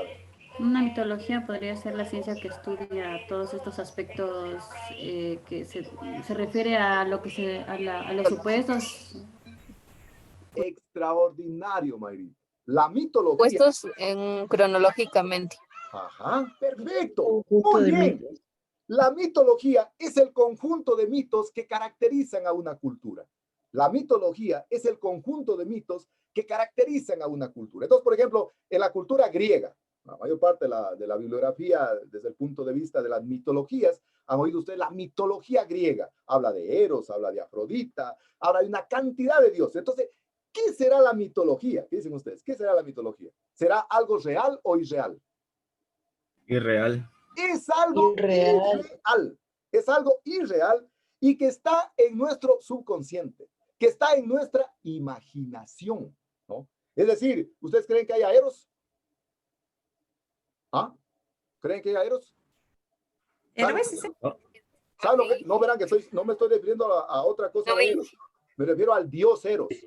Ese es el dios del amor. No. Es Cupido, Ya estaba pensando en otra cosa. Ese no. Pensando ustedes en Eros, otra cosa. Gabriel se ríe nomás. A ver, ubiquémonos acá. ¿Qué dicen ustedes? ¿Habrá Eros? ¿Habrá Afrodita? No. ¿Habrá Venus? ¿Qué dicen No, ustedes? El planeta sí. No, eso no. La mitología está en la imaginación, es algo irreal. Es algo irreal. Entonces, para poder explicar aquello, miren dónde he tenido que dar vueltas, ¿no? Entonces, ¿qué dice Víctor Villalobos? Villalobos dice de que el agua que se utiliza en el medio de cultivo, agua pura, entre comillas, es un mito. Es un mito. Es decir, es algo irreal. Es algo que no existe. Miren, nos metieron a nosotros en la paranoia de la sociedad consumista de que hay que beber agua embotellada. Y es la razón por la cual todo el mundo anda con una botellita o tiene que su casa un dispensador. Porque nos metieron la idea de que el agua del grifo está contaminada. Agua pura definitivamente es un mito. Eso dice Villalobos. Agua pura es un mito. Es decir, es algo irreal. ¿Y qué es lo que pasa? Bueno, entonces él hace el análisis y dice, miren señores, el agua es un mito. Sin embargo, el agua forma parte del 95% de la composición del medio de cultivo. Es decir, el 95% del medio de cultivo está compuesto de agua. Fíjense más o menos como los seres humanos, ¿no? Las plantas, que tenemos más allá del 75% de agua. Nuestra estructura está conformada de un 75% de agua, ¿no? Entonces Villalobos dice que el agua es un mito y por lo tanto entonces si el 95% del medio de cultivo es agua, esta agua tiene que ser en lo posible destilada, esterilizada, tridestilada, deionizada, es decir, que esté limpia de impurezas. Es decir, que no vaya a inducir contaminación. Y a veces da la casualidad que puede ser que el medio de cultivo esté totalmente esterilizado. Ha quedado extraordinariamente bien esterilizado. La vidriería se ha extremado la esterilización y sin embargo aparece contaminación. Y a veces no en el explante, aparece cerquita del explante contaminación. Hay que tener mucho cuidado cuando se hace investigación. Yo siempre digo que investigación para mí es el arte de acertar y de errar. Y que tiene que ver mucho con la observación investigativa que tiene el investigador. Es decir, yo siempre les digo a mis tesistas, les digo, oiga, ¿qué se contaminó? ¿El medio de cultivo o el explante? Si se contaminó el explante, falló el método de desinfección del explante. Si se contaminó el medio de cultivo, está fallando el método de desinfección o de la vidrería o del medio de cultivo o del agua. Es decir, el agua pura es un mito. Es decir, así que los que dicen, yo estoy tomando agua pura porque no tomo del grifo. Miren cómo han cambiado los tiempos. Yo me acuerdo en mi tiempo cuando yo vivía en Calera y estudiaba en Malacatos, bajábamos a pie a la escuela, batiendo barro y todo esto. Y había una acequia antes de llegar ya al pueblo. Y ahí todo el mundo nos clavábamos a tomar el agua. Miren, el agua no era un mito. Hoy prácticamente no podemos hacer eso, como decía antes Gabriel, ni siquiera con el agua del grifo. Entonces, esa es la razón por la cual Villalobos dice que si el 95% de la composición química del medio de cultivo es agua, entonces tiene que ser agua destilada, pero sobre todo esterilizada y que no vaya a inducir, que no vaya a aportar con impurezas al medio de cultivo. Veamos otras características. Generalmente el agua destilada, para poderla esterilizar, es necesario realizar un método en húmedo. Fíjense, entonces el agua destilada, el agua bidestilada, el agua tridestilada, el agua deionizada no es sinónimo de pureza. Ojo, por eso miren esta frase que dice tan cortita pero que es tan profunda este investigador. Dice el agua es un mito, el agua pura es un mito. Significa entonces de que la destilación, la bidestilación, la tridestilación o la deionización no es sinónimo de pureza. Para que el agua realmente tenga garantía tipo laboratorio y que yo pueda tener la confianza absoluta de que no me va a contaminar el medio de cultivo, es de que tiene que ser a su vez de destilada o bidestilada o tridestilada o deionizada, tiene que ser generalmente esterilizada. Y para poder esterilizar el agua, generalmente se utiliza el método en húmedo o a vapor utilizando un autoclave. Utilizando entonces un autoclave. A ver, definamos para el glosario. ¿Qué será agua destilada? A ver, ¿qué será agua destilada? ¿Qué será agua bidestilada, tridestilada y deionizada? Para el glosario. A ver, ¿qué será agua destilada? ¿Qué es la destilación? A ver, supongo que en suelos vieron alguna cuestión de la destilación. ¿Qué es la destilación? A ver, destilación. Entonces, si es destilación, el agua destilada, entonces aquella que pasa por un proceso de destilación. ¿Qué será la destilación? ¿Destilación? Ver, purificación. Todo de vaporización del agua. Ya. A altas temperaturas, ¿no es cierto? La destilación es el proceso invertido de la ósmosis, ¿no? Mediante el cual el agua pasa a través de una membrana y se libera de microorganismos y de sustancias patógenas. Entonces, la destilación es un proceso invertido de la ósmosis, En el destilador, el agua pasa por un filtro. Y por ese filtro quedan retenidas, entonces, las partículas y los microorganismos. Entonces, para el glosario, destilación.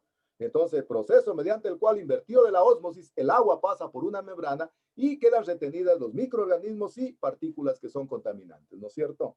¿Y qué será la ósmosis? ¿Qué será? Fisiología.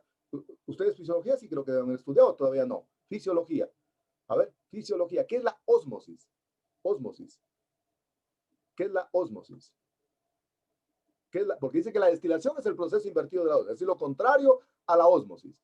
¿Qué es la ósmosis? Para el glosario, ósmosis. Ósmosis. A ver, ¿qué es la ósmosis? El movimiento. Movimiento del agua. A través de la membrana. A través de una membrana, ¿no es cierto? Por ejemplo, ¿cómo se trasloca el agua en una planta, no sé, en un árbol, perdón, de eucalipto que tiene 40 metros de altura, ¿no? ¿Ustedes se han puesto a pensar cómo el agua llega al meristemo terminal? ¿Cómo llega el agua al meristemo terminal si el árbol tiene 40 metros de altura? A ver, ¿cómo los llega? Tubos, ya se me olvidó, para exilium y el flema. Bien. Los tubos Pero primero partamos del proceso, después vamos a por qué estructura. Primero definamos cómo el agua. Imaginen lo que es tener un árbol de 40 metros. Imaginen lo que es tener un árbol de 40 metros. Imagínense un edificio de 40 metros. Estamos hablando casi de un edificio que tiene unos 30 pisos. ¿Cómo llega el agua al piso 30? A través de bomba. ¿Cómo llega el agua al meristemo apical del eucalipto que tiene 40 metros de altura? ¿Cómo llega? A ver, ¿cómo llega? ¿Por qué proceso? A través de micelema. Sí, no, despuésito de eso. ¿Pero por qué proceso? Por la Ósmosis. Ósmosis. Ósmosis. Es decir, el agua se va traslocando, va subiendo hasta que llega al meristemo terminal.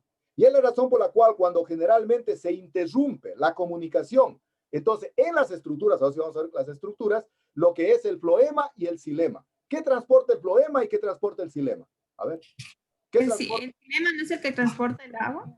A ver, el floema. ¿Qué transporta el floema? La savia elaborada del floema. Muy bien. La savia elaborada. Fabuloso. Extraordinario. El floema transporta savia elaborada ¿de dónde a dónde? ¿De dónde a dónde? ¿De dónde a dónde se transforma? Se trasloca el floema. El floema. ¿De dónde a dónde transporta sustancia elaborada o la savia elaborada que decimos? ¿De dónde a dónde se trasloca? A ver. A ver. Eso estudiaron en fisiología. A ver, miren cómo vamos aplicando. Cultivo de tejido se aplica muchos conocimientos de biología, de fisiología. A ver. ¿De dónde se mueven de la raíz hacia la... Los dos sentidos, porque el xilema, el que transporta la savia bruta, tiene un solo sentido, ascendente. ¿De dónde a dónde? A ver, ¿de dónde a dónde se mueve el xilema? El xilema. Por el xilema estoy de acuerdo. Entonces pondrán el floema, xilema, pondrán en el glosario. El xilema, el floema entonces transporta savia elaborada, pero ¿de dónde a dónde? ¿De dónde a dónde? Y el xilema transporta savia bruta, ¿de dónde a dónde? En un solo sentido estoy de acuerdo, Mayrit, pero ¿de dónde a dónde? Dije que era de las raíces a las hojas. De la raíz, desde raíz hasta la hoja, hasta el ápice terminal. Es decir, a través de los vasos del xilema, por ósmosis, sube el agua hasta la yema terminal, hasta arriba, ¿no es cierto? Y por el floema, en cambio, invierte en la dirección. Es decir, todos los elementos que se formaron en la fotosíntesis, en ese gran molino que decíamos, ¿de acuerdo? ¿Cuáles eran los elementos del molino? A ver, acordemos cuáles eran los inputs, las entradas del molino. ¿Cuáles eran? ¿Cuáles eran? Nitrógeno. No. La luz, el agua. ¿Cuáles eran los elementos de entrada? Luz. La luz, el agua. Luz. El agua, dióxido de carbono, luz. Carbohidrato. A ver, luz, ¿qué más? Luz. Dióxido de carbono. Carbono, CO2, ¿qué más? ¿Qué más? Faltan dos. Elementos inorgánicos que suben por el xilema y la más importante, ¿cuál es? ¿Cuál es? La clorofila. Se me ha olvidado. A ver, los elementos de entrada, repetimos. A ver, ¿cuáles son los elementos de entrada? Luz, el agua, CO2, la clorofila. Clorofila, muy bien. ¿Y el último? Último. Los compuestos inorgánicos. Inorgánicos. Que suben por los vasos del xilema, suben el agua y los elementos inorgánicos hasta el último, ¿verdad? En cambio, por los vasos del floema se transporta lo que, en cambio, la salida, los outputs. ¿Cuáles eran la salida? ¿Cuáles eran lo que salía? El oxígeno. Oxígeno y el oxígeno ¿Glucosa? Y la glucosa o los carbohidratos. ¿Y se acuerdan cuál era el primer alimento que hace la fotosíntesis? ¿Cómo se llamaba? ¿Cómo se llamaba? Les digo la inicial, PEGAL se pronunciaba. Está en inglés eso. ¿Quieren a ver? ¿Cómo era? Tienen que estudiar, verán. Es el fosfogliceraldehído. Fosfogliceraldehído. Entonces, miren, por los vasos del floema, entonces circula la savia elaborada y por los vasos del xilema. Es la razón por la cual cuando se anilla un árbol y el anillamiento generalmente es más profundo y afecta a los vasos del xilema, se marchita el cogollito que decimos. El cogollito es el meristemo terminal, ¿no? Pero cuando afectamos, en cambio, a los vasos del floema, las sustancias no pueden traslocarse hacia la raíz y la planta generalmente puede formar un callo para soldar la herida y nuevamente el agua comienza a traslocarse por ósmosis. Así funciona bien la planta. Entonces, en el caso del agua, el agua tiene que ser no solo destilada, sino bidestilada, tridestilada y ionizada. Entonces ya dijimos que es agua destilada. ¿Qué será agua bidestilada? ¿Qué será agua bidestilada? Doblemente destilada, ¿no es cierto? ¿Qué será? Para el glosario verán, agua bidestilada, doblemente destilada. Agua tridestilada, triplemente destilada. ¿Y qué será agua deionizada? Aquella en donde no tiene conductividad eléctrica. Es decir, prácticamente se eliminan todos los iones. Entonces tenemos lo que es agua destilada, bidestilada, tridestilada y deionizada. La destilación decíamos que es el proceso invertido de la ósmosis, mediante el cual el agua atraviesa por una membrana y ahí quedan retenidas las sustancias contaminantes en definitiva. La bidestilación, doble destilación. Tridestilación, triple destilación.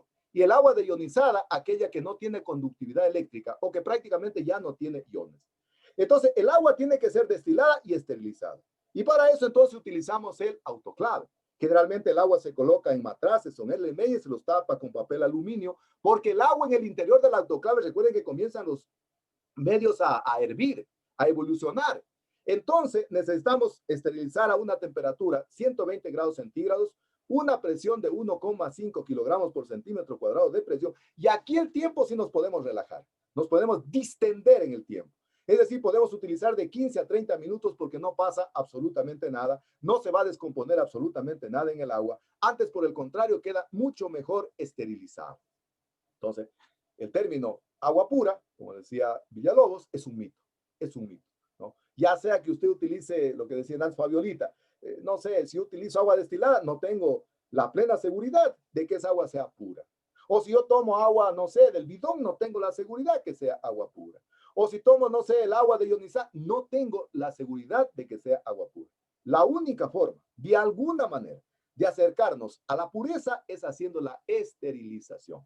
Entonces, la esterilización del agua, entonces la hacemos utilizando un autoclave. Entonces, el agua para los medios de cultivo, primero entonces corresponde al 95% de la composición del medio de cultivo, y como tiene el mayor componente del medio de cultivo, no solo tiene que ser destilada, bidestilada, tridestilada o deionizada, sino que tiene que ser esterilizada. Y para poder ser esterilizada, entonces necesitamos utilizar un autoclave. Y en el interior del autoclave, los medios de cultivo y el agua comienzan nuevamente a hervir. ¿Cómo se hace la esterilización en el autoclave del agua? Colocamos en la base del autoclave un nivel de agua. El nivel de agua es para generar la cámara húmeda. Recuerden, exactamente lo mismo que pasa con la olla de presión, ¿no es cierto? Que colocamos una base de agua para que cualquier alimento que estamos tratando de coccionarlo no se queme, ¿no es cierto? Entonces acá colocamos igual en la base, un nivel de agua. Una vez que colocamos en la base un nivel de agua, entonces colocamos en el interior, introducimos en el interior del autoclave los Erlenmeyers herméticamente tapados con papel aluminio y colocamos entonces en el interior del autoclave. Una vez que colocamos en el interior del autoclave, entonces cerramos el autoclave. Cerramos herméticamente el autoclave y damos el tiempo de la esterilización. Es decir, necesitamos una temperatura de 120 grados centígrados, una presión de 1,5 kilogramos por centímetro cuadrado de presión, y digo que yo me puedo un poco distender en el tiempo. Es decir, puedo utilizar de 15 incluso hasta 30 minutos y no pasa absolutamente nada, porque mientras más se esterilice, yo tengo la plena seguridad de que el agua generalmente está quedando mucho más pura, entre comillas, Entonces, eso es lo que tiene que ver con el proceso de esterilización. Una vez que termina la faena, el autoclave o el tiempo de esterilización, vamos a ver que le dimos 20 minutos. Yo no puedo abrir el autoclave porque los medios de cultivo y el agua están muy calientes, han hervido demasiado. Entonces tengo que esperar que se enfríe el autoclave, saco el agua y generalmente almaceno en frío. Aquí hay que tomar muy en cuenta el proceso de almacenamiento, ¿no? Generalmente el agua destilada y ya esterilizada no puede ser almacenada por mucho tiempo. No puede ser guardada por mucho tiempo porque se pueden nuevamente volver a crecer microorganismos. Fíjense, los microorganismos, ustedes saben que son aeróbicos y pueden haber anaeróbicos también, que inmediatamente pueden aprovechar el instante en que se destapa, por ejemplo, el Erlenmeyer, y pueden penetrar en el interior del agua. Y al penetrar en el interior del agua, entonces pueden generar una colonia de microorganismos que rápidamente vayan a contaminar el medio de cultivo. Entonces, primer elemento a considerar, entonces tratar de no almacenar, de no guardar por mucho tiempo, entonces el agua. Ahora, ¿por qué se hace la esterilización? Aquí viene un poco lo que ustedes ya dijeron, ¿no? El agua corriente, el agua de la llave común y corriente, no sé, tiene una gran cantidad de impurezas. Yo por eso me acuerdo que en alguna oportunidad, hace algunos años, cuando era presidente del Perú, Fujimori, me acuerdo, en alguna oportunidad transmitían una noticia que en ese tiempo pues, no había mucho internet, ¿no? Se hubiera hecho viral ahora, y me acuerdo que él visitaba una comunidad en el Cusco y llegó a un sitio donde esa población no tenía agua, tenían solo un pozo. Y entonces les preguntaba a Fujimori y le decía, ¿y de dónde toman ustedes el agua aquí? Y la gente decía, de ese pozo. Y él, para no quedarse atrás, usted sabe que los políticos definitivamente pues tratan de emular cuestiones un poco sublimes, humildes para hacerse querer de la gente. Entonces se hizo servir un vaso de agua, y se lo tomó frente a las cámaras. Y después la gente le comentó, los asesores le comentó, ¿sabe? Dijeron que la gente no tome el agua de ahí. Cuidado, presidente, esa agua está contaminada. Y el tipo inmediatamente tuvo, bueno, que supongo hacer algún tratamiento para poder evitar la contaminación. El agua siempre induce minerales, induce una cantidad de aceites, de sustancias tóxicas, de microorganismos, tanto orgánicas como inorgánicas, que contaminan. Fíjense, es la razón por la cual generalmente en nuestras latitudes geográficas, uno de los graves problemas de hacinamiento es por la calidad del agua, ¿no?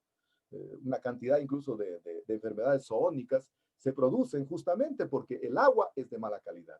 El agua, algunos dicen que el agua de Loja pues es muy buena, que es muy buena calidad, pero nos metieron la paranoia de que no es tan buena y que por lo tanto entonces hay que tratar de utilizar agua filtrada o agua en bidón, etcétera, etcétera. Eso también es un mito, ¿verdad?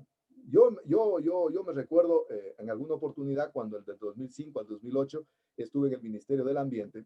Me acuerdo que una vez nos llamaron y nos denunciaron, dijeron, mire, ingeniero, sabe de que en una localidad de Loja están almacenando el agua del grifo. Estaban almacenando el agua del grifo, como el agua de Loja, de qué manera dicen que tiene buena calidad, estaban almacenando el agua del grifo en botellas y nos estaban vendiendo a nosotros, imagínense. Yo digo, si eso se hace en Loja, imagínense en otras localidades donde a veces uno, qué sé yo, se va a la costa y le venden agua en funda, por ejemplo, Jordi, ¿no es cierto? Jordi. Sí, aquí se venden así. ¿No es cierto? ¿Qué dice usted, Jordi? Esa agua, ¿qué garantía le da usted? A ver, quiero escuchar el criterio de Jordi. Según dicen que como está ¿cómo es? O sea, empacada casi al vacío, entonces ahí no pueden haber bacterias, pero es lo que dicen. No es cierto. ¿Por qué? Porque los microorganismos generalmente tienen esa cualidad, esa particularidad de ser generalmente unisexuales. Recuerden que decíamos que habían eucariotes y procariotes. ¿Qué eran las bacterias? ¿Qué son las bacterias? ¿Las bacterias qué son? ¿Qué son las bacterias? ¿Eucariotes o procariotes? A ver, ¿qué eran las bacterias? No los escucho. Eucariotes. ¿Ah? Eucariotas. A ver, ¿qué son? No los escucho. Eucariotas. No, las bacterias no son eucariotas. ¿Qué son? Son procariotas. Procariotas, ¿no es cierto? Porque no tienen un núcleo diferenciado, ¿no es cierto? Entonces, esa es la razón por la cual se multiplican muy rápido y pueden fácilmente contaminar el agua. El agua corriente, entonces decimos que contiene una cantidad de compuestos orgánicos e inorgánicos que pueden fácilmente contaminar el agua. Entonces, por ello es de fundamental importancia realmente no almacenar por mucho tiempo el agua o tomar las medidas necesarias para que el agua no se nos vuelva a contaminar. Verán, no porque el agua tampoco es destilada y esterilizada, generalmente no quiere decir que no se pueda volver a contaminar. Se puede volver a contaminar y entonces hay que tomar en cuenta aquello. Lógicamente que el método de esterilizar más fácilmente o de librar al agua de estos microorganismos es a través de la destilación que decía, ¿no? Pero miren, este método de esterilización es un método muy caro, ¿eh? Consume mucha energía eléctrica. ¿Por qué? Porque es un proceso invertido de la ósmosis. Es decir, es un proceso mediante el cual el agua pasa a través de una estructura, de una membrana, en donde prácticamente por diferencias de temperaturas y de presiones quedan retenidos los microorganismos. Y entonces el agua decimos que es un agua tipo laboratorio o es un agua destilada, pero prácticamente la destilación es un proceso muy caro, ¿verdad? Es un proceso prácticamente que necesita, por ejemplo, el destilador funciona con luz 220, es decir, con luz que consume bastante energía eléctrica. Entonces el agua destilada es muy cara, ¿verdad? Y es la razón por la cual... sí. Tengo una consulta, ahorita me acordé. He oído que a los carros dicen, o a las baterías... Bueno, no recuerdo, pero al carro le ponen agua destilada. ¿Esa agua destilada puede ser consumida o solo es precisamente destilada para ser puesta en los carros? ¿Eva? No, Carmen. Karen, ¿quién es Karen? Karen. Me dijo el otro nombre, que no. ¿Karen? ¿Quién es Karen? Carmen Cuenca. Carmen. Excelente pregunta, Carmen. Extraordinaria pregunta. Mire, Qué bien, ¿ah? Ahí hay dos tipos de aguas, ¿no? Hay dos tipos de agua. Hay el agua destilada, que normalmente la venden en botellas, y que se la coloca en verdad en las baterías, ¿no? Para de esa manera subir las celdas que tiene internamente la batería y que el vehículo comience a funcionar. Esa agua destilada, Carmen, ¿me está escuchando, Carmen? Sí, sí, le estoy escuchando. Usted la puede consumir sin ningún problema. Sí, ¿cómo consumirla? Claro, porque ha pasado... Siempre... Ya, sí, siga, Carmen, siga. Es que siempre me llamaba la atención porque decían agua destilada y Escara decía, siempre me preguntaba, ¿esa agua se la podrá consumir o solo tiene algún... Extraordinario, mire, qué buena pregunta, Carmen. Entonces, mire, ¿qué es lo que pasa? El agua destilada ha pasado por el proceso invertido de la ósmosis.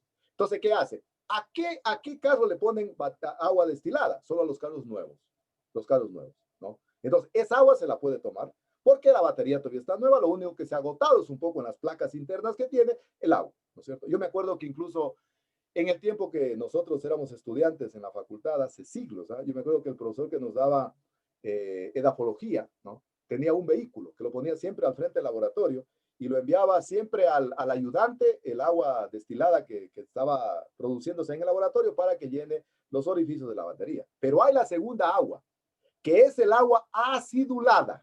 No sé si ha oído usted Carmen. Hay dos tipos de agua, el agua destilada y el agua acidulada. ¿Qué es el agua acidulada? Que igual les ponen a las baterías. Es el agua que generalmente ya tiene un poco, ya sea de ácido clorhídrico o ácido sulfúrico. Es decir, ¿para qué le ponen ese tipo de agua? Le ponen ese tipo de agua especialmente en vehículos ya más usados. Entonces, ese tipo de vehículos más usados necesitan lo que normalmente dicen, me dice un agua con ácido. Y el ácido generalmente que está componiendo... sí, agua con ácido, sí he escuchado. Exacto, o igual agua acidulada. Entonces pongan en el glosario agua con ácido, agua acidulada, agua que contiene en su composición, ya sea ácido clorhídrico o ácido sulfúrico. Lógicamente que contiene en trazas, en pequeñas concentraciones, en pequeñas cantidades. Pero ¿qué dicen ustedes? ¿Es agua acidulada? ¿Habrá cómo tomársela? Esa sí no creo, porque ya contiene ácidos. No, entonces tiene ácido. sería dañino. No, imposible. No sé si ustedes en el laboratorio tal vez hicieron la prueba de pipetear ácidos. Los ácidos generalmente no se pipetean, ¿no? Los ácidos no se pipetean. Es decir, por ejemplo, ácido clorhídrico, ácido sulfúrico, no se pipetean porque el ácido, si le logra topar la puntita de la lengua, le va a quemar, ¿verdad? Le va a producir un daño, ¿no? Entonces, el agua acidulada o el agua con ácido no se toma. El agua destilada sí la podemos tomar. ¿Por qué? Porque en el proceso invertido de la ósmosis se limpian impurezas. Ahora, como el proceso es muy caro, existen muchos investigadores que están probando una nueva técnica que se llama técnica de Milley-Rohr. Esta técnica de Milley-Rohr es más o menos parecida al sistema de destilación y produce igual un agua tipo laboratorio. Es decir, un agua que se la puede utilizar para poder hacer cultivo de tejidos. Es decir, básicamente esta agua generalmente la emplean cuando, por ejemplo, en el laboratorio no hay un destilador, porque es muy caro o qué sé yo, consume mucha energía eléctrica y se puede entonces utilizar un sistema Milley-Rohr. ¿En qué consiste ese sistema Milley-Rohr? Consiste en tratar de pasar el agua a través de una membrana, más o menos similar a lo que pasa con el agua destilada, para que en ese proceso de diferenciación de temperaturas y de presiones generalmente queden retenidos los microorganismos. Es decir, queden detenidos todos aquellos microorganismos que pueden inducir contaminación. Fíjense, aquí hay que ser muy cuidadoso cuando se hace investigación del tipo de contaminación, ¿no? A veces, por ejemplo, el medio de cultivo está perfectamente esterilizado. Ha quedado totalmente esterilizado. No hay indicios de contaminación. Es decir, el medio de cultivo está totalmente ileso.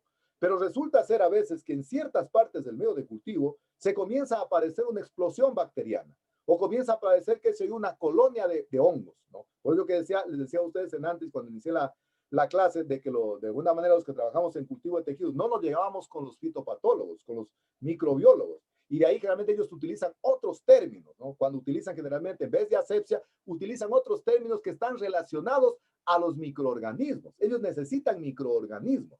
Entonces, ¿qué es lo que hace esta técnica? Libera hasta cierto punto de este tipo de patógenos, de este tipo de moléculas que pueden producir contaminación. Entonces digo, el medio de cultivo no está contaminado el medio de cultivo, pero aparecen en determinados puntos de la base del medio de cultivo, ¿no? Generalmente pequeños puntos de color blanco, a veces de color carmelita, a veces de color un poco anaranjada, es presencia de un microorganismo.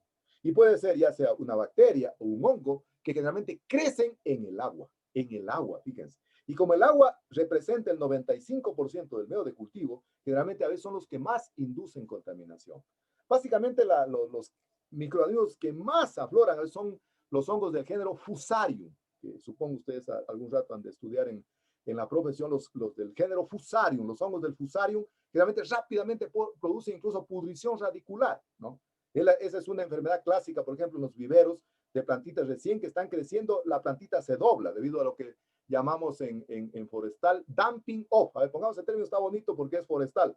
Damping off, que es muerte del cuello de la raíz de plántulas pequeñas. Muerte del cuello de la raíz en plántulas pequeñas. Damping off. Es un término en inglés, ¿no? Muerte regresiva, ¿no? Entonces, miren, digo que estos microorganismos, caso de Fusarium, por ejemplo, rápidamente contamina, en este caso, los tejidos. O Penicillium, que son asimismo bacterias, bacilos, que realmente rápidamente contaminan el medio de cultivo. Entonces, hay que tener mucho cuidado con la esterilización del agua. El agua deionizada tampoco es sinónimo de pureza. Es decir, si a mí me dicen, oye, ¿sabes de que en mi laboratorio trabajamos no con agua ni destilada, ni bidestilada, ni predestilada, esterilizada, con ninguna de ellas, no trabajamos. Trabajamos con agua deionizada. Tampoco es una condición sine qua non de que esté libre de microorganismos. ¿Qué significa un agua deionizada? Es un agua libre de conductividad eléctrica. Un agua deionizada es aquella que está libre de conductividad eléctrica. Es decir, no tiene iones o su conductividad es muy baja. Recuerden que el agua es H2O. Es decir, no tiene las moléculas de oxígeno y las moléculas de hidrógeno. Y por lo tanto, entonces, yo diría que esa agua, si la quisiera calificar de otra manera, yo diría que esa agua es un agua estéril, ¿no? Es un agua estéril. Es decir, no tiene iones, no tiene conductividad eléctrica, pero tampoco es sinónimo de pureza. Tampoco es sinónimo de asepsia. Tampoco es sinónimo de limpieza. Es necesario, ya sea que sea agua destilada o deionizada, es necesario la esterilización. Y la esterilización, entonces, decimos que la hacemos por el método en húmedo o vapor, utilizando un autoclave. Fíjense, yo no sé si ustedes han tenido la curiosidad de ver la calidad del plástico, ¿no? A ver, ¿qué es el CFC para el glosario? CFC. ¿Qué son los CFCs? A ver, ¿qué es son? un plástico un poquito más duro, ¿no? Ajá. ¿Pero qué quiere decir CFC? CFC. No me acuerdo. A ver, ¿quién se acuerda? Para el glosario pongan qué es un CFC. A ver, ¿qué será un CFC? Que es parte de los gases de efecto invernadero. Ahorita que digo que hay plásticos que generalmente tienen una gran cantidad de CFCs y que hoy en día, con esta paranoia que existe del cambio climático, la gente no quiere utilizar ese plástico porque dice que es un plástico de baja calidad. CFC quiere decir, a ver, ¿qué quiere decir CFC? ¿Quién se acuerda? ¿No es un líquido que sueltan los plásticos que son de mala calidad y que contamina? Sí, perfecto, Lely, perfecto. Y por eso dice que el agua no tiene que acumularse en ese tipo de, qué sé yo, de recipientes, porque pueden contaminarse a corto o a largo plazo, ya sea por bacterias, por hongos, por bacilos, etcétera, etcétera. Pero los CFC son las sales, ¿no? Que tienen mayor poder de contaminación desde el punto de vista de los GI. ¿Qué eran los GI? ¿Qué eran los GI? ¿Qué eran los GI? Gases de efecto invernadero. Bien, si no lo tienen en el glosario, pongan gases de efecto invernadero. Entonces, son las sales a base de carbono, de flúor y de cloro. Por eso se llaman CFC. Algunos dicen los fluorocarbonatos. Ese plástico, fíjense, es un plástico baratísimo, ¿verdad? Entonces ustedes ven, por ejemplo, por decir algo, no sé, anteriormente cuando se podía salir a la calle, se veía a ciertas personas tinas grandazas. Oiga, ¿cuánto cuesta tina? Dice, vale $3. Chuta, $3. Y un vasito, no sé, topper, pequeñito, vale $20. La calidad del plástico. Posiblemente el de $3 tenga muchos CFC, es decir, a base de clorofluorocarbonatos, ¿no? Ese tipo de plástico generalmente contamina el agua. Es decir, en ese tipo de recipientes comienza a crecer mayor cantidad de bacterias, mayor cantidad en este caso, de bacilos, polvo, contaminan y lógicamente pueden contaminar entonces también el medio de cultivo. Por eso es importante a veces almacenar mejor el agua en recipientes Pyrex, recipientes CIMAC, es decir, en recipientes de vidrio, porque miren, entonces, si este tipo de plásticos tienen ese peligro de los CFC, entonces es peligroso que comiencen entonces a liberar, que comiencen a desprender ese tipo de sales que son contaminantes y que pueden contribuir entonces a contaminar el medio de cultivo. Entonces, la asepsia se logra extremando al máximo la esterilización de la vidrería, del medio de cultivo y del agua.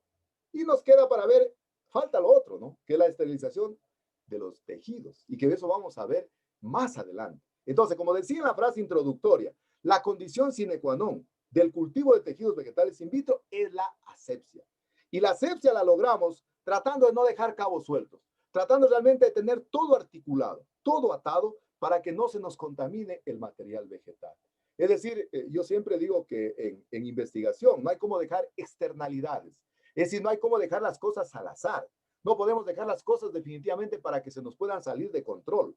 Hay que tratar de tenerlas entonces controladas. Entonces, hemos esterilizado ya la vidrería, hemos esterilizado el medio de cultivo, hemos esterilizado el agua, hemos visto los diferentes métodos para poder esterilizar y entonces los contenidos subsiguientes que tengamos vamos a ver en cambio otras connotaciones de qué hay que hacer con el tejido, qué hay que hacer con las células, qué elementos es importante considerar para de esa manera entonces garantizar esa condición sine qua non que es la asepsia en el cultivo de tejidos vegetales. A mí siempre me gusta retroalimentar y hagamos algunas conclusiones. Hagamos algunas conclusiones para sacar a limpio de la clase que hemos conversado en esta mañana con ustedes. Primero, entonces, el éxito del cultivo de tejidos vegetales está en la capacidad de poder garantizar condiciones de asepsia, de poder tener condiciones de asepsia. Es decir, tratar de extralimitar por todos los medios que se nos venga a contaminar el medio de cultivo, que se nos venga a contaminar el agua, que se nos venga a contaminar la vidrería y vamos a ver más adelante que se nos contamine el explante. Entonces, en base a lo que hemos visto en la clase de hoy, entonces, el mejor método que se utiliza casi en todos los laboratorios del mundo, y bueno, en el nuestro no es la excepción, el mejor método para poder esterilizar la vidrería, que habíamos señalado que habían 3, ¿no? Es el método en seco utilizando un horno o una estufa. Y decíamos que ahí la relación es inversa entre el tiempo y la exposición. A medida que se incrementaba la temperatura, ¿no? Había que disminuir el tiempo, ¿no? Y a medida que disminuía la temperatura, se podía incrementar el tiempo de exposición de la vidrería. Entonces, el mejor método para esterilizar, entonces, la vidrería, el método en horno o estufa, es decir, un método en seco. El mejor método para poder esterilizar los medios de cultivo, por su simplicidad, por su facilidad, porque realmente es un método muy fácil, menos complicado, es el método, entonces, en húmedo o a vapor, ¿no? Utilizando un autoclave. Ahora, ¿qué pasa si en el medio de cultivo hay una sustancia termolábil, ¿no? Si hay una sustancia termolábil, hay que tratar de esterilizarla en frío, para luego adicionarla cuando el medio de cultivo ya se ha enfriado a la composición química del medio. Porque de lo contrario, si la volvemos a esterilizar, a pesar que yo la esterilicé en frío y la adiciono al medio de cultivo hirviendo, inmediatamente se descompone esa sustancia termolábil. Entonces, los medios de cultivo se esterilizan en húmedo o a vapor utilizando un autoclave, especialmente cuando está compuesto de sustancias termoestables. Es decir, aquellas sustancias que soportan altas temperaturas o que a altas temperaturas, como dijo la señorita Eva, no tienen mayor transformación, no tienen mayor modificación. Y decíamos que el sistema es fácil, es sencillo, porque definitivamente pues la autoclave incluso inhibe algunos microorganismos que pueden retardar el crecimiento de los tejidos. Y finalmente, decíamos el mejor método de desinfectar el agua. Y partíamos del hecho de que el agua pura es un mito. Es decir, no podemos hablar de agua que sea 100% pura. Es decir, yo no tengo la plena seguridad de decir, oye, ¿sabes que me compré un bidón de agua o una botellita de agua y es un agua totalmente pura? Esa agua realmente es muy susceptible a que puedan crecer microorganismos, bacterias, hongos, bacilos, etcétera, etcétera, y pueden rápidamente contaminar el medio de cultivo. Por lo tanto, entonces, habíamos señalado que para poder esterilizar el agua destilada, entonces lo hacemos a través del método en húmedo o vapor, utilizando un autoclave, Y decíamos de que el agua destilada, bidestilada, tridestilada o deionizada no es sinónimo de pureza, que la única garantía, de alguna forma, de tener mayor seguridad de que el agua no nos vaya a inducir contaminación, es de que el agua sea, ya sea destilada, bidestilada, tridestilada o deionizada, pero esterilizada. Es decir, que pase a través de un proceso, en este caso del autoclave, por un método en húmedo o a vapor. De esta manera, sí. Me acuerdo que usted nos dijo que el agua no puede volver a ser esterilizada, ¿verdad? No, o sea, volver a esterilizar en el autoclave. Es que la pregunta que me hago es, ¿qué proceso hacen para bidestilada y tridestilada? Ya, verá, no confundamos, ¿Vivianita fue? ¿Viviana? ¿Quién fue? Eva, gracias Eva, muy buena pregunta. No confundamos la destilación con la esterilización, ¿verdad? La destilación es el proceso invertido de la ósmosis, mediante el cual el agua pasa por diferencias de temperaturas por una membrana en donde quedan retenidas las sustancias tóxicas. Eso es la destilación. La bidestilación, doble destilación. Es decir, ya tengo agua destilada y la vuelvo a pasar por eso. La tridestilación, ya tengo agua destilada, bidestilada y la vuelvo a pasar tridestilada. Y el agua deionizada, aquella que tiene una baja conductividad eléctrica, eso es destilación. Pero la esterilización, mi estimada Eva, es diferente. La esterilización, en cambio, es el proceso mediante el cual, ya sea el agua destilada, bidestilada, tridestilada o deionizada, se pasa por el autoclave. Y se la pasa por la esterilización en húmedo a 120 grados centígrados, 1,5 kilogramos por centímetro cuadrado de presión y puede darse de 15 a 20 minutos. Incluso el agua que ya ha sido esterilizada, yo puedo volverla a esterilizar. Porque mientras más tiempo le doy, es mucho mejor, entre comillas, la palabra pura, agua pura. No sé si quedó claro por ahí, Eva, tal vez. Eva. Sí, que gracias. Ya, perfecto. Entonces, por eso lo que les digo, miren, yo me acuerdo, miren, nosotros antes en el campo, no sé, yo me crié en Calera, bueno, yo me crié en un hogar muy humilde, muy sencillo, nos dábamos el agua de la acequia. Entonces mi mamá, cuando ya después comenzaban a decir que el agua estaba contaminada porque usaban especialmente agroquímicos, ¿no? Entonces, ¿qué nos hacía hacer? No teníamos una estufa, no teníamos un autoclave, ¿en qué pobreza que íbamos a tener aquello? Pero entonces hacíamos hervir el agua, ¿sí? ¿Qué hace el proceso de ebullición del agua? ¿Qué hace? A ver. ¿Qué hace? A ver, ¿qué hace el proceso de hervir o de hacer la ebullición del agua? ¿Qué hace? Mata los microorganismos. Mata microorganismos. Elimina ¿Sí? las Y bacterias. si yo a esa agua ya la herví y la vuelvo a hervir, mucho mejor, ¿no? Yo me acuerdo que eso mi mamá sabía hacer en el campo. Y miren, una de las cosas que yo siempre aprendí, bueno, ustedes saben que yo soy del campo, me crié en el campo en un lugar muy sencillo, muy humilde. Y le digo, sinceramente, si me volviera Dios a dar la vida, quisiera criarme ahí mismo. Porque una de las cosas hermosas que, por ejemplo, mi mamá me enseñó era la solidaridad. Y ella decía que lo más importante está en el dar que en el recibir. Y entonces, fíjense que se convidaban el agua hervida. Mi mamá les convidaba el agua hervida a las otras personas porque decía, y sabes, de que el agua de la acequia donde tomábamos normalmente estaba contaminada. Y yo aprendí ahí de ella, de ver su ejemplo, el espíritu de solidaridad. O sea, de realmente uno más satisfacción siente en el dar que en el recibir. Entonces, de ahí entonces la importancia, estimadas señoritas, señores estudiantes, de que extremar todas las medidas de seguridad con la finalidad de conseguir condiciones de asepsia. Muy bien. Entonces, hasta ahí no sé si tal vez tienen alguna pregunta, tal vez algún término que no les quedó claro en estos minutos que nos quedan para poder tal vez definirlo, si de repente tiene alguna pregunta, alguna inquietud tal vez que les quedó. ¿Cuántos términos llegaron al glosario? ¿Cuántos términos llegaron al glosario?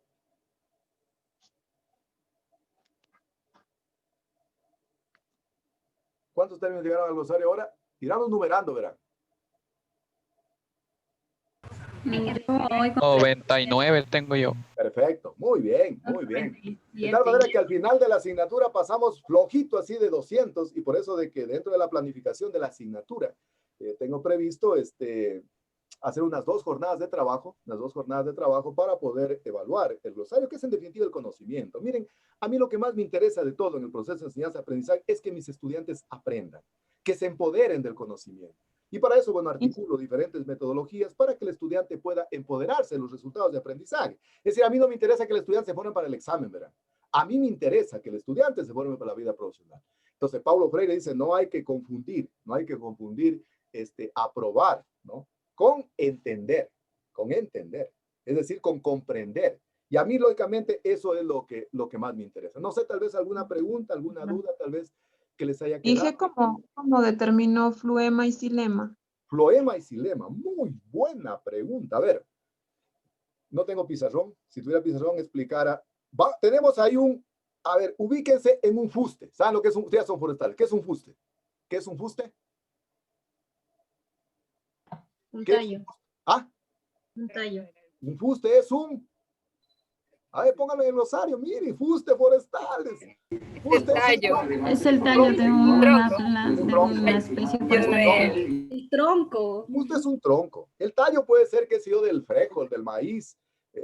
Los agrónomos manejan mucho esos términos desde el punto de vista botánico. Para nosotros el fuste entonces es el tronco del árbol, ¿no es cierto? Es todo el fuste que tiene madera, que está limpio y todas cuestiones. Muy bien.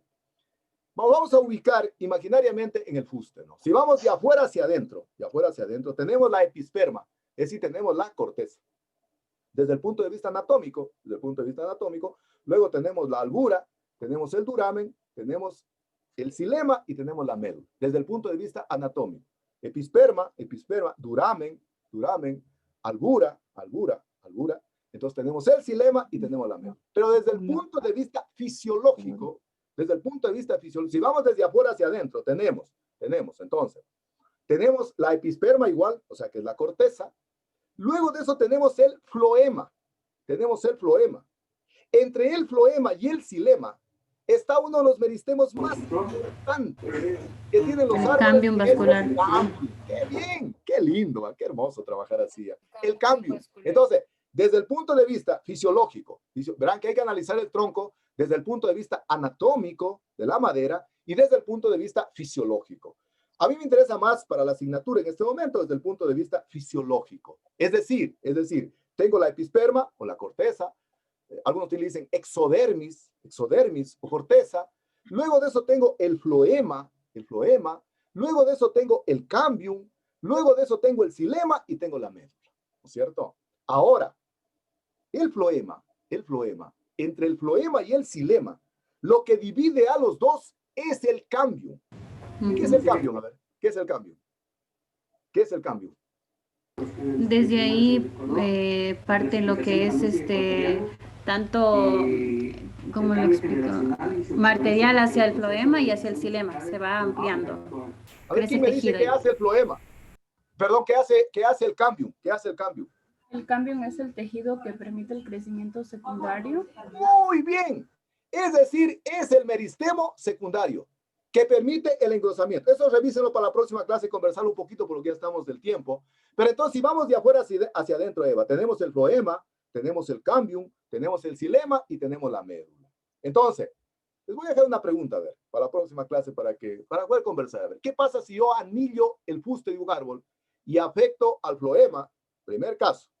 Segundo, afecto al cambium. Y tercero, si afecto al xilema. A ver, 3 preguntas fisiológicas. Ustedes ya estudiaron fisiología. ¿Qué pasa si a un árbol lo anillo? ¿Saben lo que es anillar, no? ¿Saben lo que es anillar? Sí, ingeniero. Ya, ¿saben lo que es anillar? Si a un árbol le afecto el floema, ¿qué pasa si a un árbol le afecto el cambium? ¿Y qué pasa si a un árbol le afecto el xilema? Y con eso conversamos la próxima clase y explicamos con lujo de detalles. ¿Le parece, mi estimada Eva? Sí, Inge, pero yo le pregunté la definición que dio por floema y xilema. Floema, ya. Floema, entonces son los vasos que conducen la savia elaborada desde la hoja hasta el resto de la planta.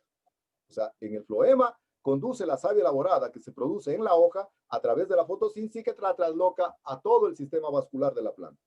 Y el xilema, en cambio, son los vasos que transportan el agua y los elementos inorgánicos desde la raíz hacia todo el sistema vascular de la planta. Entonces, con esa definición que les estoy dando, está facilita la consulta para la otra semana. Ya pueden imaginarse entonces qué pasa si afecto al floema, qué pasa si afecto al cambio, qué pasa si afecto al xilema forestales, ¿verdad? Porque eso a veces en la vida toca hacer. Me acuerdo cuando estuvimos en el ministerio, no podíamos cortar los árboles que estaban en la tebaida porque se iban a caer encima de los edificios. ¿Qué hicieron los técnicos? Los anillaron. Y entonces, imagínense que a usted lo manden a anillar y le digan, a ver, ingeniera Eva, vaya anille. Dice, ¿en qué profundidad lo anillo? Entonces, vamos a ver a qué profundidad lo anillo y qué es lo que pasa con el árbol. Muy bien, entonces, si Diosito así lo permite, pues nos estamos viendo la próxima semana. No se olviden de practicar aquello de ser extraordinarias personas, de ser seres humanos maravillosos. Yo siempre digo de que el dinero puede hacer personas millonarias, ricas. El conocimiento lo puede hacer sabio, ¿no es cierto?